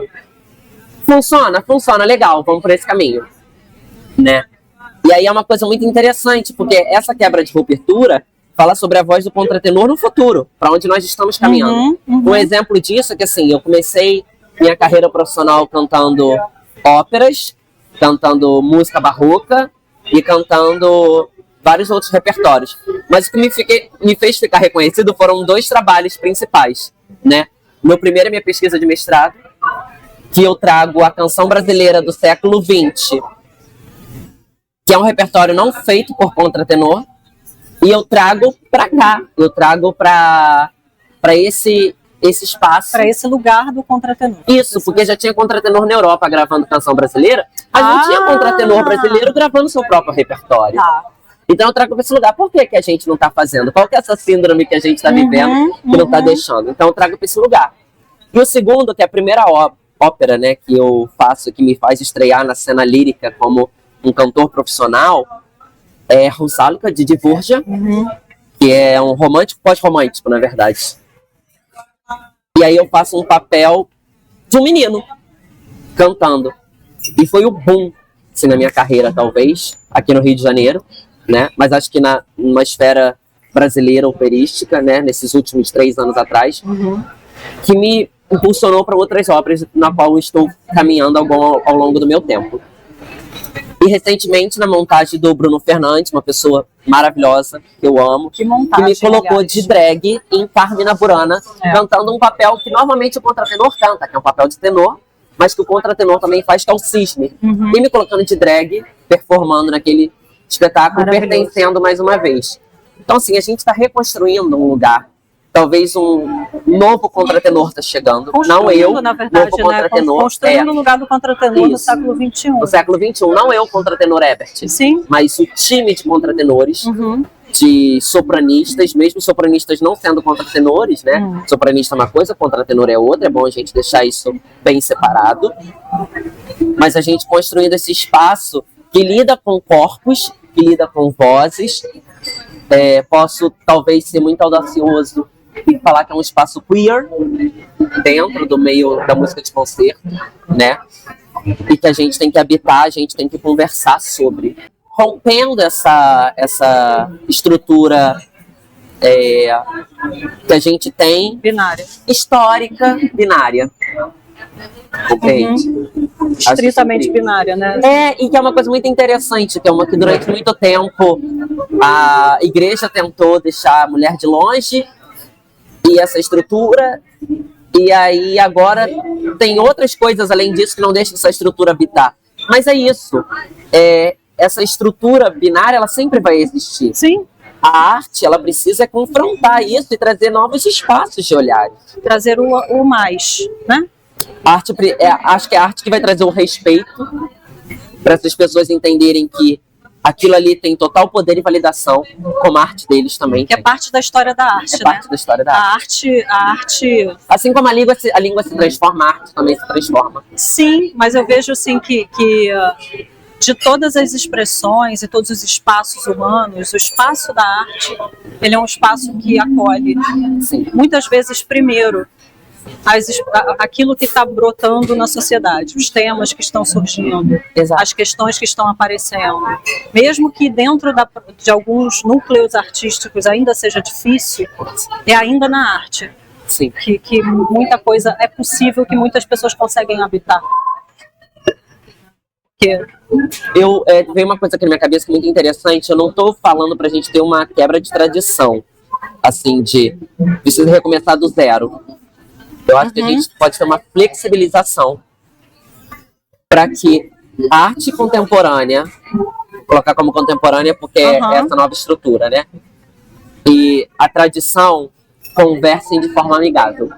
Porque no mundo que a gente vive social, é necessário ter ordem em algumas coisas. A tradição, ela traz algumas ordens. Falou o ascendente Capricórnio. O ascendente Capricórnio. Eu sou ariana, mas o ascendente Capricórnio grita. Adorei. Essa ordem, ela esquematiza algumas coisas. É fundamental para conviver em sociedade. Sim. O limite, a gente tem o limite do nosso próprio corpo, da língua. Exato. Mas a arte, ela trabalha também com essa ideia de limites. Então, acho que é muito isso. A arte contemporânea e tradicional, elas têm que entrar em diálogo. Sim. Elas têm que entrar em conversa. O que é bom para um, para o outro, e o que a gente faz em conjunto. E esses opostos, eles convivem sempre, né? Isso é muito junguiano. O Jung dizia que em tudo que acontecia no mundo, ele via o jogo dos opostos.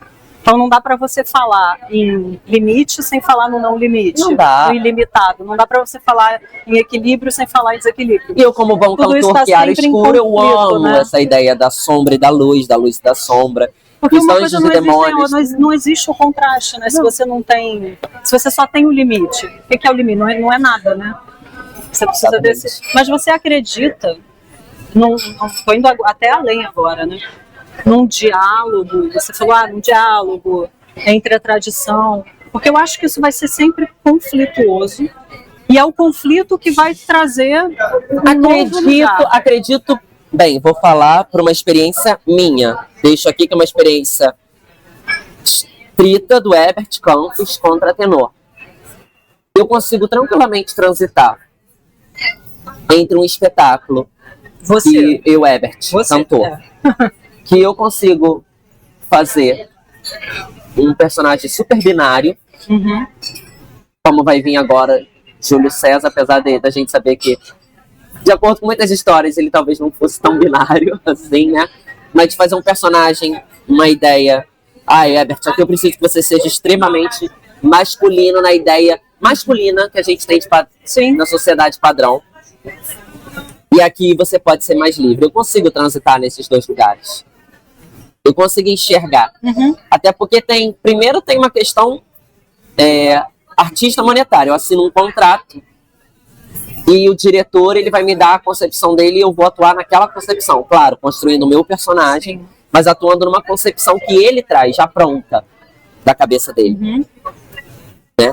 Então tem isso. Tem um limite que eu posso ir até que é qual? Até a concepção dele. E você é um artista, né? Você traz a bagagem do teatro, então você... Sim, o artista tem que estar aberto. Talvez eu acho que isso seja o... Talvez eu acho que por isso que eu consigo falar com certa facilidade, né? Porque a música foi a última que me chegou. Ah, olha só. A música... Calma, a música foi uma das primeiras. Não, ela foi a primeira quando você era criança que tocava flauta. Mas eu digo... Vou reformular. O canto lírico foi o último que me chegou. Eu comecei no instrumento. Na verdade, eu comecei na dança. Porque minha mãe e meu pai faziam dança de aula de salão como hobby. Eu fui pra aula criança, comecei a imitar os passos, logo comecei a fazer aula de dança junto com eles. A professora fazia comigo os passos. Então eu dancei, ainda como hobby, dali eu transitei pra flauta, pro canto coral. Depois comecei na ideia da dança contemporânea, né, que você mistura posições de balé clássico com estruturas de outros artistas. Sim, e com uma atenção ao corpo muito grande, né? Eu estudei um tempo de dança contemporânea também. Aí depois eu fui pro teatro. Fiquei muito tempo fazendo teatro. Isso tudo bem concomitante, assim, bem junto. Aí quando eu vim morar no Rio, eu fiquei muito focado na ideia porque como eu era muito próximo do teatro, eu comecei a trabalhar com o teatro, porque as pessoas não me conheciam cantor de ópera. Então eu comecei fazendo teatro, depois teatro musical, até eu conseguir me firmar como um cantor de ópera e escolher, é aqui que eu quero ir. Isso ainda dentro da minha graduação. Só que era algo que me incomodava, porque eu percebi que a estrutura da graduação tinha que me enquadrar num nicho, mas eu não queria ficar só naquele nicho. Mas naqueles 4 anos eu tive que me enquadrar naquele nicho. E qual foi a forma que eu encontrei para não estar naquele nicho só? Comecei a fazer aula de circo como hobby. Comecei a pegar matéria de dança na UFRJ. Peguei matéria de teatro na UFRJ. Então eu fui para aula de dança estudar técnicas de dança. Eu fui para aula de teatro estudar técnicas de teatro. E aí eu fazia minhas matérias na música, corria para Praia Vermelha para fazer matéria de teatro, corria para o Fundão e para a Praia Vermelha para fazer matéria de dança. Minha vida foi uma loucura nesses 4 anos de faculdade. Coisas que meus amigos não faziam. Eles preferiam pegar hora complementar fazendo estágio, dando aula de canto em algum lugar. Eu pegava minhas áreas complementares fazendo matérias em outros cursos. Fiz na fonoaudiologia, inclusive, sabe? Então fui transitando, fui fazendo ali coisas. E aí quando eu fui pra dança, eu conheci 2 professoras lá na dança, muito incríveis, que me apresentaram Laban, que me apresentaram estruturas corporais de outros artistas, né? E aí dentro da música, na pedagogia, que a gente tem matérias no mestrado, aí já no mestrado, eu conheci Montessori, eu conheci vários outros pedagogos, né, Dalcroze, que trabalhava com movimentos. Dalcroze tem a ideia da música acompanhar o movimento da criança ainda na alfabetização, né? Então fui trabalhando com isso e eu fui vendo que tudo estava interligado, né? E aí eu entendi, falei, opa, então é esse lugar que eu tô. Mas eu não acho que isso também é uma questão de personalidade? Então, mas é isso que eu tô falando, eu consigo ter esse lugar de fala aberto porque eu me propus ir lá buscar.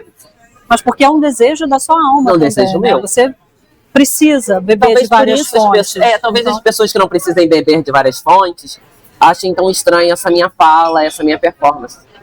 Compreende?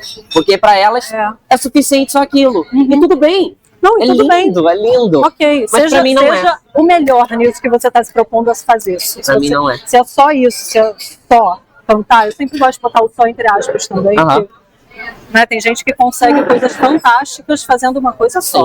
Sim, com certeza. E alcançam um nível assim de transcendência, né? A gente tem vários exemplos de músicos e musicistas maravilhosos. Que se dedica àquilo. Nossa.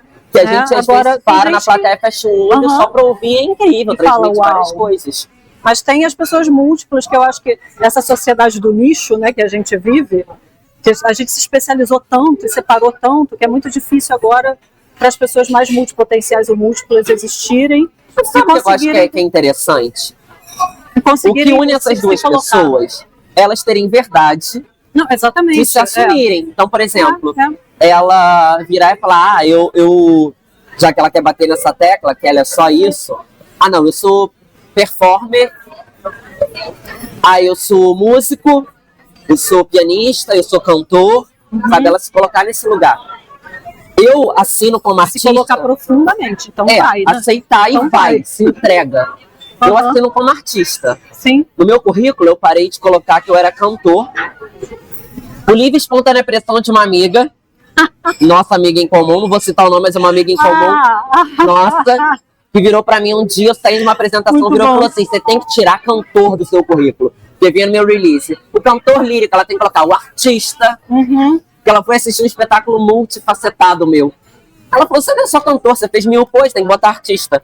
E eu relutei Como é que com às ela. vezes a gente precisa eu brigava do outro, com né? ela, falava, não pra quero. mostrar quem a gente é. E aí um belo dia eu entendi isso, com toda essa minha vivência, e eu comecei. Primeiro movimento que eu fiz foi, vou tirar o cantor e vou botar artista. E aí eu lembro que eu mandei esse release pra uma pessoa, a pessoa mudou o release, colocou o contratenor, cantor lírico, aí eu botei assim pra ela e-mail. Grata fulana de tal, por favor, pode colocar o artista contratenor, aí eu aceito. Mas não precisa colocar que eu sou cantor lírico. Coloca então, com formação na universidade, tal, em canto, sabe? Coloca ali onde eu me formei, minha formação, tá no meu currículo. Mas coloca que eu sou um artista, porque de que valeu os vários cursos que eu paguei, que eu fiz de teatro? Que eu tenho certificado e diploma? Sim. De que valeu as aulas de dança que eu fiz, tendo diploma ou não, mas tendo contato, vai vir um professor de dança lá da França, você quer fazer uma aula experimental? Vai ser tanto, me coloca nesse negócio, eu ia. Nossa, fiz muito. Nem dançarina eu sou, a galera dançando, botando o pé lá na altura, e eu já chegava pra ele e falava assim, olha, eu sou um performer, vim fazer aula porque eu queria ter experiência de ter aula contigo. Tudo bem. E ele não me limitava. Ele não me pedia para levantar a perna lá em cima. Ele fazia no meu limite, porque ele entendia que eu não era um dançarino profissional. Eu queria pegar uma experiência do trabalho dele para levar pro meu. Sabe? Então, assim, eu tenho que botar isso no currículo. Lógico. Né? Isso tá permeando tudo que você faz. E aí se você estiver só cantando, mais nada, o teu corpo tá dizendo que você não é só um cantor. E entra numa coisa muito interessante. Por quê? Durante muito tempo, as pessoas têm uma coisa de tipo assim, cantor só colocar o que ele canta no currículo, porque isso é o atestado de que ele realmente... tem uma outra palavra, eu tava aqui na ponta da minha boca e agora saiu, carreira. Isso é a carreira dele. Cara, o que é a carreira? Os papéis que ele fez na ópera, cantor tal, né? O meu tá de tudo que eu já fiz. Às vezes as pessoas falam, Herbert, precisa resumir isso daqui. Não, vamos resumir, mas assim, eu acho que carreira é isso, onde eu já pisei. Eu fiz uma oficina no Museu da Manhã com fulano de tal, e eu cantei a ópera com fulano de tal. Personagem tal. Você dá o mesmo peso, né, para as duas coisas, assim. Que pra mim é. Sim. Pra mim é o mesmo peso, sabe? São lugares diferentes, mas é o mesmo peso. Talvez as óperas que vêm na frente... que eu coloco lá na frente do currículo, fiz personagem tal, a primeira, é porque ela mais me impactou e me deu mais visibilidade no trabalho. Aí ela tá ali, por causa disso. E depende pra onde você tá mandando também, né? Qual é o... Até porque tem isso, né? Isso é uma coisa interessante. Quando que o artista faz o currículo dele? Eu tenho vários currículos meus. Nossa, eu tenho também, cara. Porque, por exemplo, se eu vou fazer uma oficina de teatro, por que eu vou colocar todas as coisas que eu fiz que não tem a ver com teatro ali? Então eu mando aquele currículo com tudo isso, porém o teatro em primeiro lugar. Se eu vou fazer porque a pessoa ela não vai ter tempo de ler aquilo tudo também, gente. Ela vai bater a cara na primeira coisa. Se eu vou fazer uma coisa operística, quero vender o Herbert como ópera, eu vou colocar tudo que eu fiz, de dança e teatro, mas vou vender as óperas que eu já cantei. Sabe? Agora, se eu quero mandar algo para uma agência, filha, aí eu mando tudo que eu faço. Porque a agência vai olhar pra mim e vai falar assim, esse daqui, ó, ele canta, ele dança, ele faz pirueta. E eu acho ótimo que assim, você se colocou nesse lugar. Você não esperou ninguém autorizar você e dizer que você, embora tenha precisado desse olhar do olha outro, que eu já fiz um pouco de tudo, tá? Você se colocou no lugar de artista. Eu só não fui modelo ainda porque eu tenho 1,65. Mas isso não é impedimento para você ser modelo fotográfico. Pois é, fotográfico. Alô, empresas que querem comunicação. Meu sonho, inclusive, é apresentar alguma coisa aí, ó, me chamem. Eu acho que eu tenho todo um borogodó. Tem um borogodó. Estamos aqui agora com Vanessa. A gente vai criar, o nosso podcast pode se chamar Borogodó. Borogodó. Também quero modelar. É um borogodó. Gostei. Tá no modelo para qualquer marca, não. Não. Não é assim também. Olha aqui como eu me visto. Não, eu só não vou citar as marcas que eu tô vestindo hoje, porque não estão me patrocinando. Se quiserem, se quiserem patrocinar, a gente cita. A gente cita. Sapato ao fio do cabelo. É isso. Citaremos. Mas pra gente caminhar pro final. 3 horas de vídeo. Se deixar, a gente fica o dia inteiro aqui, não esquece de comer. Não, a gente vai ficar aqui ainda depois que finalizar com vocês. A gente vai tomar um café, vai rir, vai contar fofoca. Aí vai lembrar de coisas que a gente queria ter falado e falar, por que a gente não falou? Aí a gente vai abrir e gravar de novo e entrar num corte. Mas eu queria falar que assim... posso fazer só uma coisa interessante? Pode, eu acho ótimo que você não precisa nem ser entrevistado. Não, é porque teve uma amiga que falou um negócio exatamente sobre vídeo, eu queria trazer aqui. Sobre vídeo? A performance, ela tem quantos minutos, Vanessa? A performance? Não chega a 10 minutos, né? A performance completa. E o vídeo completo? 22 minutos. 23. 22, 23. Uma amiga virou pra mim e falou que ela não ia assistir.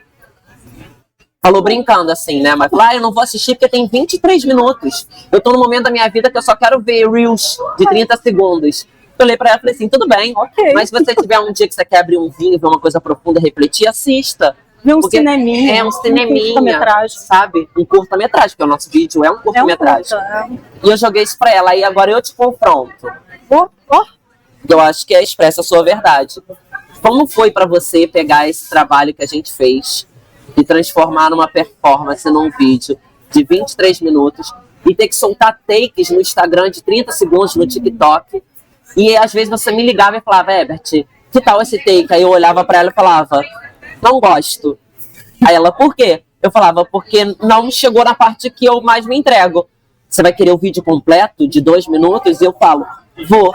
Aí ela vai e me fala assim, mas a rede não deixa. Não, eu não falei que a rede não deixa. Você foi, vai, fala melhor. É porque eu enxerguei assim.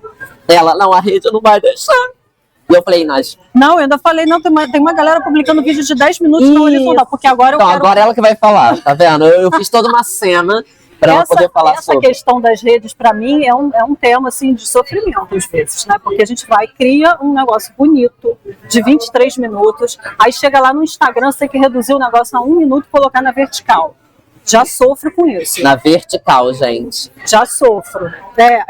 Que aqui a gente não tá na vertical, a gente nem gravou nada pra vertical. Não. Tem que gravar, né? Aí, assim, a proposta do projeto é o formato de cinema. Sim. É o formato da tela horizontal, é o formato tradicional. Isso, estica seu lençol na parede de casa, põe o seu projetor, que você comprou baratinho na internet, faz uma pipoca com vinho. Exatamente. Que é que eu já tô no nível pipoca com vinho. Já tô nesse nível. Chama os amigos e bora assistir o episódio 1 da sua série, o episódio 2, o episódio 3, o episódio 4. Vão ser os artistas que estão vindo que são babado. Eu sou o primeiro de uma série, cara, que quando ela me contou os entrevistados, rodaremos eu fiquei o mundo. tipo... Olha, menina, você tá mergulhando num lugar profundo, hein? Então, esse lugar...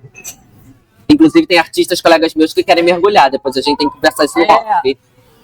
Então, esse é um lugar delicado, porque não é qualquer pessoa que vai mergulhar da maneira que o projeto provoca e propõe. Então, tem esse lugar de quem eu quero que esteja ali também. Nossa, e com isso é interessante. Porque, assim, tem muita gente que já traz uma exposição da própria verdade, isso é maravilhoso. Que a própria arte dela já é o que poderia ser um vídeo, Mas quem está no confronto, quem está na busca, essas pessoas me interessam. E isso é muito interessante, porque você não está indo atrás de uma personalidade famosa que já está cheia de marca, cheia de coisa... Isso não é um problema, pode ser uma pessoa super famosa. Entendi. Mas se ela está inquieta, se ela está na busca, é esse lugar que me interessa. Tipo, quem sou eu? O que eu estou fazendo aqui? Isso é legal. Eu quero explorar esse lugar. Gente, acredite, assim, é um lugar... É uma coisa muito única. Eu acho que... Você acha que eu consegui? Eu não acho, eu tenho certeza. Porque não é um lugar fácil também. Eu tenho certeza, sabe por quê? Porque quando eu divulgo esse trabalho para as pessoas, eu viro e falo assim, gente, eu acho que esse é o trabalho mais verdadeiro e mais perto do que eu sou como artista. Então, assim, no Instagram, você vai lá ver vários trabalhos meus, vários posts. Mas esse é o mais próximo do que eu sou como performer, como artista. Eu fico sabe? feliz em ouvir isso. Então eu levo isso para as pessoas, tipo, assista, pega. Eu sei que não é 30 minutos de Reels, mas são 23 minutos de Ebert. Assiste, vale a pena. E no mergulho, né? E as pessoas estão assistindo, tá? Porque as pessoas não assistiram na estreia, mas elas me mandam mensagem, por exemplo, ontem uma amiga mandou assim pra mim, ainda não assisti, vou pegar o feriado que eu vou estar em casa pra fazer um cineminha. E isso é que é maravilhoso, que a pessoa vai se dedicar a assistir, porque é um projeto para isso, que eu acho que é importante diferenciar. O Express Your Truth, que nasce com esse nome em inglês, porque ele que nasceu cidadão do mundo, ele quer ser cidadão do mundo. Ele tem dupla cidadania desde o início. Desde o início. Ele não é produção de conteúdo, ele é um projeto artístico. Exato. Então, assim, os vídeos que estão lá são provocações artísticas e são obras artísticas, em processo. Né? Então, eu também estou me descobrindo nesse lugar, e por isso que eu me identifico com você, e inconscientemente, assim, fui levada até você, né? Foi você que surgiu para mim, porque eu sabia de alguma forma, sem saber, que era você que ia trazer para mim também o que eu precisava ver. Mas tem uma questão interessante que é bom as pessoas saberem. A gente tem uma sintonia artística muito parecida. Temos. Então é isso que eu acho que é interessante, porque a Vanessa vinha me propor alguma coisa, algumas eu relutava, mas depois eu entendia e falava, vamos aceitar. A mata foi uma. A praia também. A praia foi uma. E eu vinha trazendo propostas para você, e de imediato você às vezes parava, e logo depois, 5 segundos, sério, o tempo de você virar e voltar e falar, gente, olha, acho que isso vai ficar legal, Ebert. Então a gente tem uma sintonia artística muito interessante. Sim. E esse lugar da multiplicidade, né? Exato. Eu fiz uma carreira de produtora, e muita gente me conhece como produtora. Eu mesmo conheci como produtora. E aí tem o grupo que me conhece como escritora. Depois eu mudei, porque você narrou textos no meu restaurante. A gente já fez um trabalho juntos. O nosso primeiro trabalho juntos foi esse. E eu tenho esse lugar da performer também, né? Exato, porque você performou no meu recital. De atuar, porque eu também me formei em teatro. Então a gente tem uma trajetória. Gente, ela narrou Fernando Pessoa, meu recital de mestrado sobre canção brasileira. Então a gente se encontra em muitos lugares, né? Mas esse lugar atrás da câmera é um lugar muito novo para mim. Porque o lugar dos bastidores da produção é um lugar que eu conheço muito bem. O lugar do palco e de estar na frente da câmera é um lugar que eu conheço muito bem. Porque você também fez teatro? Também fiz teatro. Eu já fiz monólogo, já estive no palco sozinha, já estive no palco com orquestra, eu já estive no palco com grupos. Essa mulher é um evento. É um evento, gente. É uma coisa. Vocês não estão vendo a bota no pé dela, porque ela é um evento. Ó, belíssima. A cobra. Aqui, ó. A cobra apareceu. A cobra apareceu. Ainda bem que não foi na performance. Não, pois é. E você já esteve nesse lugar? Então, são 2 lugares que eu conheço, mas atrás da câmera é um lugar que eu sempre quis estar. Meu sonho de adolescente era ter sido cineasta. E eu sou apaixonada por cinema. E aí você me chama. E tenho muitas referências de cinema. E lembra que eu te falei quando você me chamou? Que você queria atuar no cinema. Eu queria atuar no cinema e era muito doido, porque eu tenho vários amigos de cinema. Já fiz trabalhos com eles, assim, desde acompanhando o processo desde o início, fazendo uma consultoria com música, tipo, preciso de uma música, uma trilha sonora, me ajuda. Eu ia lá fazer, ou cantando a trilha sonora, ou indicando alguma coisa para uma trilha sonora interessante. A ideia de ECAD, que é importante, galera de cinema, se atentem com o ECAD, porque o músico também tem que ganhar os créditos, né? E o Dicas também. Dicas de produção. Então, trabalhando com a ideia de ECAD como produtor, com essa galera, com os meus amigos, mas eu nunca estive atuando com eles. E isso sempre foi um lugar que eu ficava assim, nossa, será que meus amigos não querem me chamar para atuar com ele? E quando a Vanessa me chamou, eu falei, bora aparecer na frente da câmera, Ebert. E aí ela vai e me solta a seguinte frase quando eu olho para ela, assim, que era, você lembra? Não, me ajuda a lembrar. Nossa, você é muito bom com a câmera. Mas isso daí eu já sabia. E aí na hora que ela fala isso, aquilo dentro de mim fez assim, ó. E assim, mesmo me descobrindo nesse lugar da direção, que é um lugar muito novo, eu me lembro de uns momentos que dirigir você é muito fácil. Né? Tem isso também. Tem pessoas que já estão prontas para aquilo, e você está pronto para a câmera. É a segunda pessoa que eu escuto isso. A primeira foi a Ana Clara Miranda. Ela fala que quando ela vai fazer... Beijo, Ana! E quando ela vai fazer foto minha, ela não precisa nem pedir para eu posar. É muito bom porque isso. Porque eu já tô ali, Você já está pronto. Mas eu me lembro de um momento no teatro que eu estava circulando você... E aí eu falei, olha pra câmera. Quando você olhou, eu soltei um... Uau! É igual aquele que eu falo, pra frente. Olha lá, eu vou lá pra aquele lugar. Você aponta a cadeira. Era isso que eu queria. E o que eu acho muito interessante, que eu acho que com esse vídeo eu nasci ali, nesse lugar atrás da câmera. E a minha própria perspectiva nos meus vídeos de videoarte, o que eu faço sozinha, já mudou. O próximo vídeo já é radicalmente diferente do primeiro. Eu tô doido pra ver, porque o primeiro eu falei, já é muito que poder. Diferente. Porque eu me Tem conheci... os nossos anjos lá, né? Tem os anjos, já começa com os anjos. Mas eu tô me descobrindo nesse lugar e o seu vídeo me trouxe muitos elementos, me trouxe assim, cara, eu realmente gosto de fazer isso. Eu adoro, tô amando estar atrás da câmera e na ilha de edição. Não, eu tô num lugar que trabalho. Eu mandei isso para várias pessoas, amigos meus que têm galeria de arte, que tem um monte de coisa, e você me propôs, né? Você falou, Herbert, vamos tentar levar isso para uma performance ao vivo. Para a galeria, para uma galeria. E aí eu já visualizei várias coisas, eu já visualizei o figurino dentro da galeria montado, a cadeira num foco de luz. Nossa, a gente vai fazer. Alô, galeristas. Inclusive, convidem nós para lançarmos a série na sua galeria. Parcerias aí abertas. Várias parcerias, né, gente? Estão percebendo?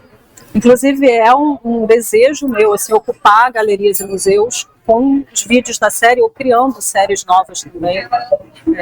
Mas, enfim, para resumir, estou me descobrindo nesse lugar e isso vem com o teu vídeo. Esse trabalho com você foi, assim, para mim... É isso. Que poder, meu Deus. É isso que eu quero. E eu já quero fazer um curta com ele. Já tô assim. Já me fez o convite. Eu vou criar uma história. Já me fez o convite. Pra gente poder fazer. O que será que vem por aí? Cinema agora é de ficção. Agora a gente vai entrar numa outra seara. Mas enfim, Agora eu vou ter que começar a fazer curso de cinema, meu Deus. Aí, ó, vou investir num novo lugar. E a gente vai, de repente, fazer isso juntos também, né? Sim. Porque me lembro, não sei se foi o Tarantino, algum cineasta que falou, que eu ouvi, né, uma entrevista dizendo que a maior escola de cinema é assistir filmes. Olha que incrível. Então você pode fazer quantidade de cursos que for. E quando você falou, quando você estava fazendo com a maior escola de canto é estar no palco, cantando. Teatro também, né? É fazer, e você tá ali também bebendo do outro, né? Exato. Observando. E quando você conta, né, que na faculdade de canto você pegou aula de teatro, aula de dança. Nossa, muito. Na minha faculdade de produção cultural, porque eu queria ter feito cinema e não passei, que é arrasada, né? Enfim, adolescente rebelde, não passei também porque eu não me dediquei. No ano seguinte eu tentei produção cultural, nunca quis ser produtora, aquelas coisas da vida. Passei, falei, esse curso aqui tem todas as artes, é aqui que eu vou. Já estudava teatro, eu peguei muita matéria de cinema. Olha que legal. Tipo, todas as eletivas possíveis eu fiz de cinema. Então o cinema tá assim, e uma coisa não acho que eu faça cinema ainda, isso é importante dizer. Mas é um lugar que eu quero habitar. E uma das coisas que eu fiz foi estudar muito cinema e assisto muita coisa, né? Então tem esse desejo, né? A gente gravar no Teatro da UF, que é um teatro-cinema tão importante para a cidade de Niterói, né? Que faz parte da tua história e faz parte da minha, porque eu estudei na UF e eu trabalhei ali. Olha só. E o palco do Teatro da UF foi onde eu estreiei como atriz. O primeiro palco que eu pisei fazendo um personagem foi o Teatro da UF. E, inclusive, no dia da nossa gravação... Da UF que eu assisti tudo, assim. Foi.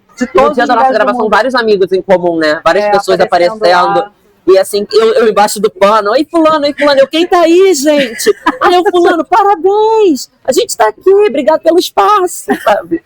Foi foram super generosos, né, assim, agradecer ao Centro de Arte da UF. Toda a estrutura, iluminadores, técnica. Maravilhoso.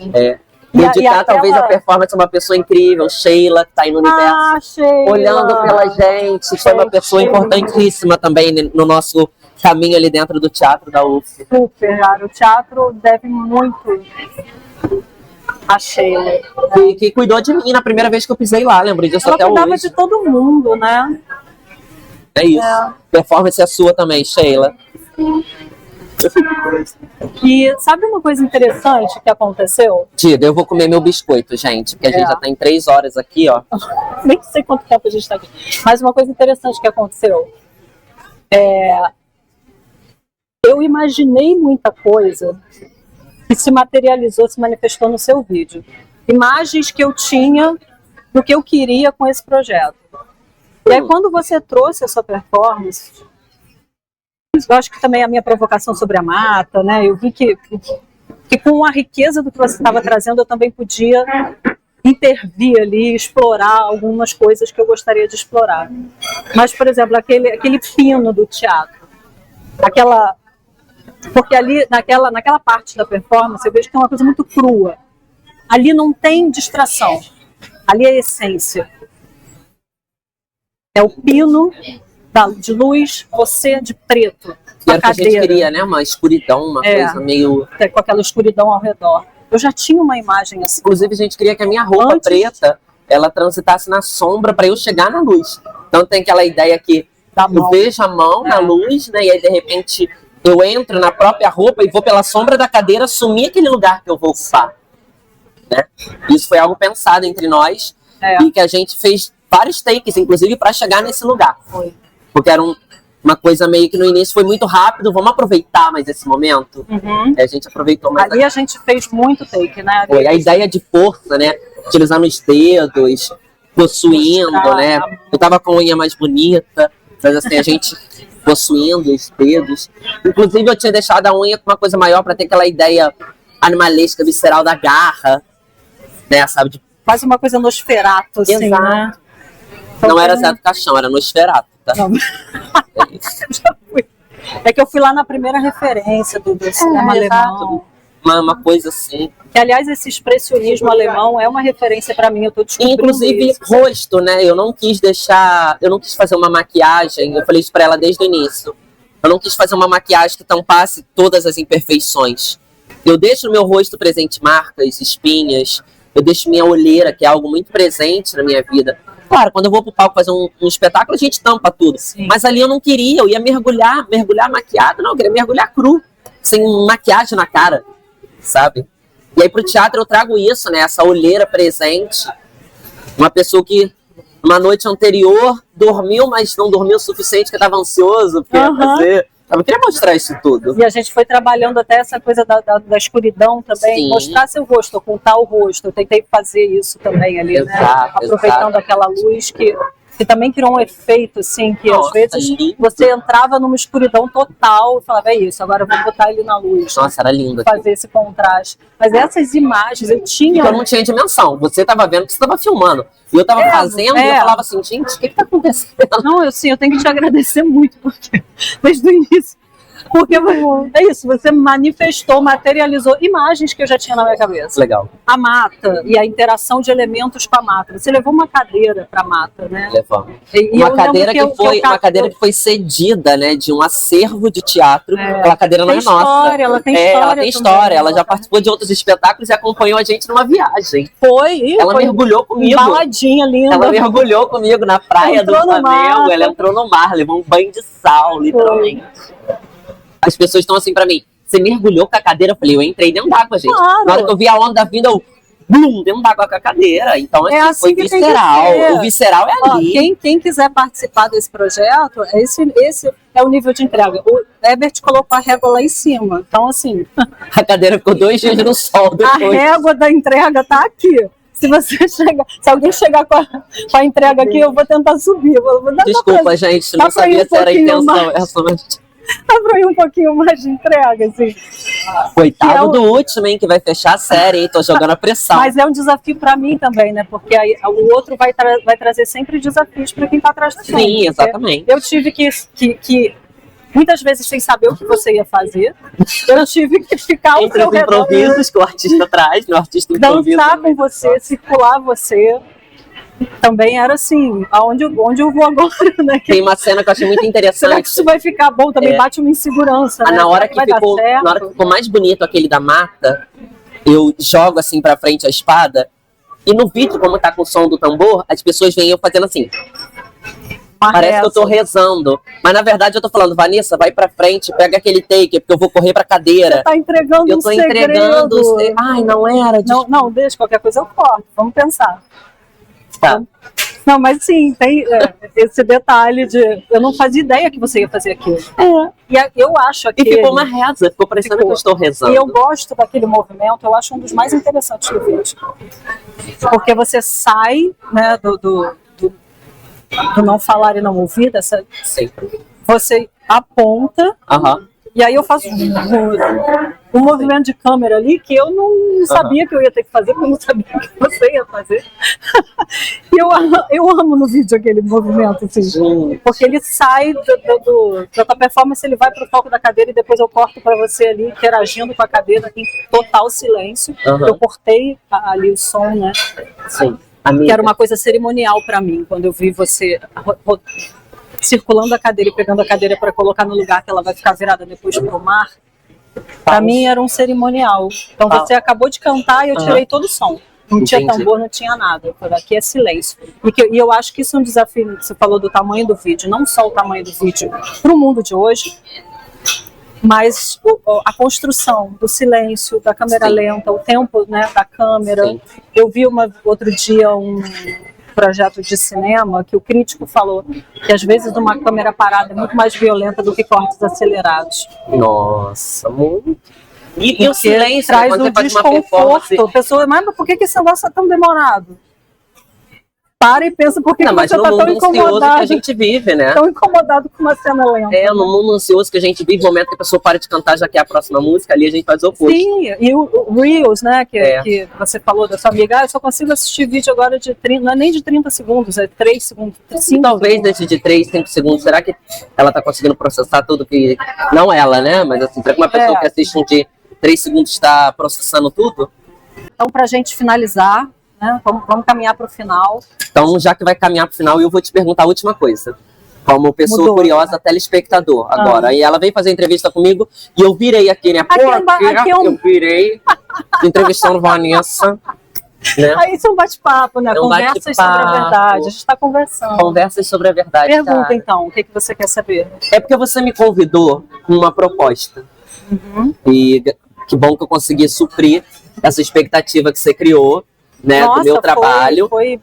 Fico feliz por isso, porque foi uma entrega realmente muito sincera. Mas eu queria saber, quais são as... Porque eu tô curioso como espectador agora, né?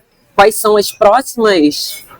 Quais são as expectativas para os próximos episódios, para os artistas? O que você espera deles, que eles possam trazer para você? O que você espera dessa série, sabe? Para ela, que ela possa transmitir para as pessoas. Porque todo mundo me pergunta, quando terminaram de assistir meu vídeo, a próxima coisa que me perguntaram é: quem é o próximo artista? O que ele vai falar? E eu falava, aguardem. Adorei. Então, as expectativas não são assim muito fechadas, sabe? Não estou limitando. O que eu espero, como eu falei antes, é entrega.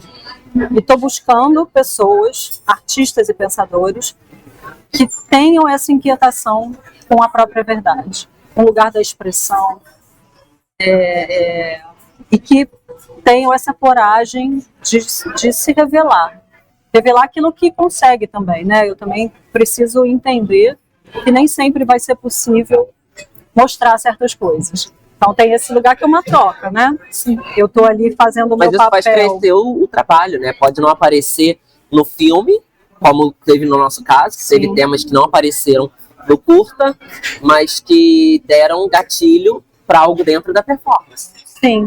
E eu estou muito aberta, assim. Eu lembro que você me perguntava às vezes: o que você quer aqui? Sim. Qual vai ser a imagem que você vai fechar? E eu assim, eu não sei.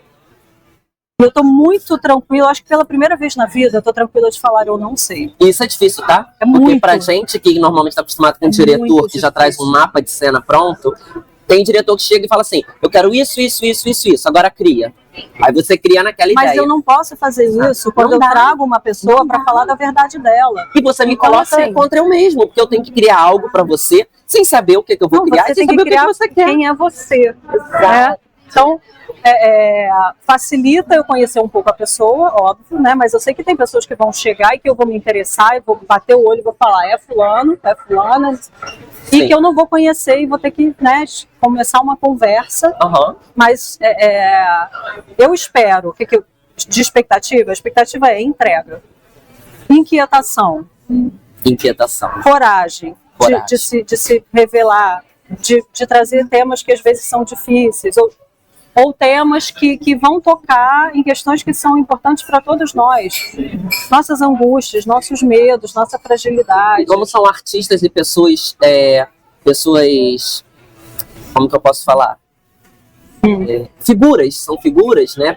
É difícil você tocar em certas inseguranças por conta do seu trabalho, às vezes, determinadas coisas que você vai ter que falar, se expor para as pessoas, sim, né?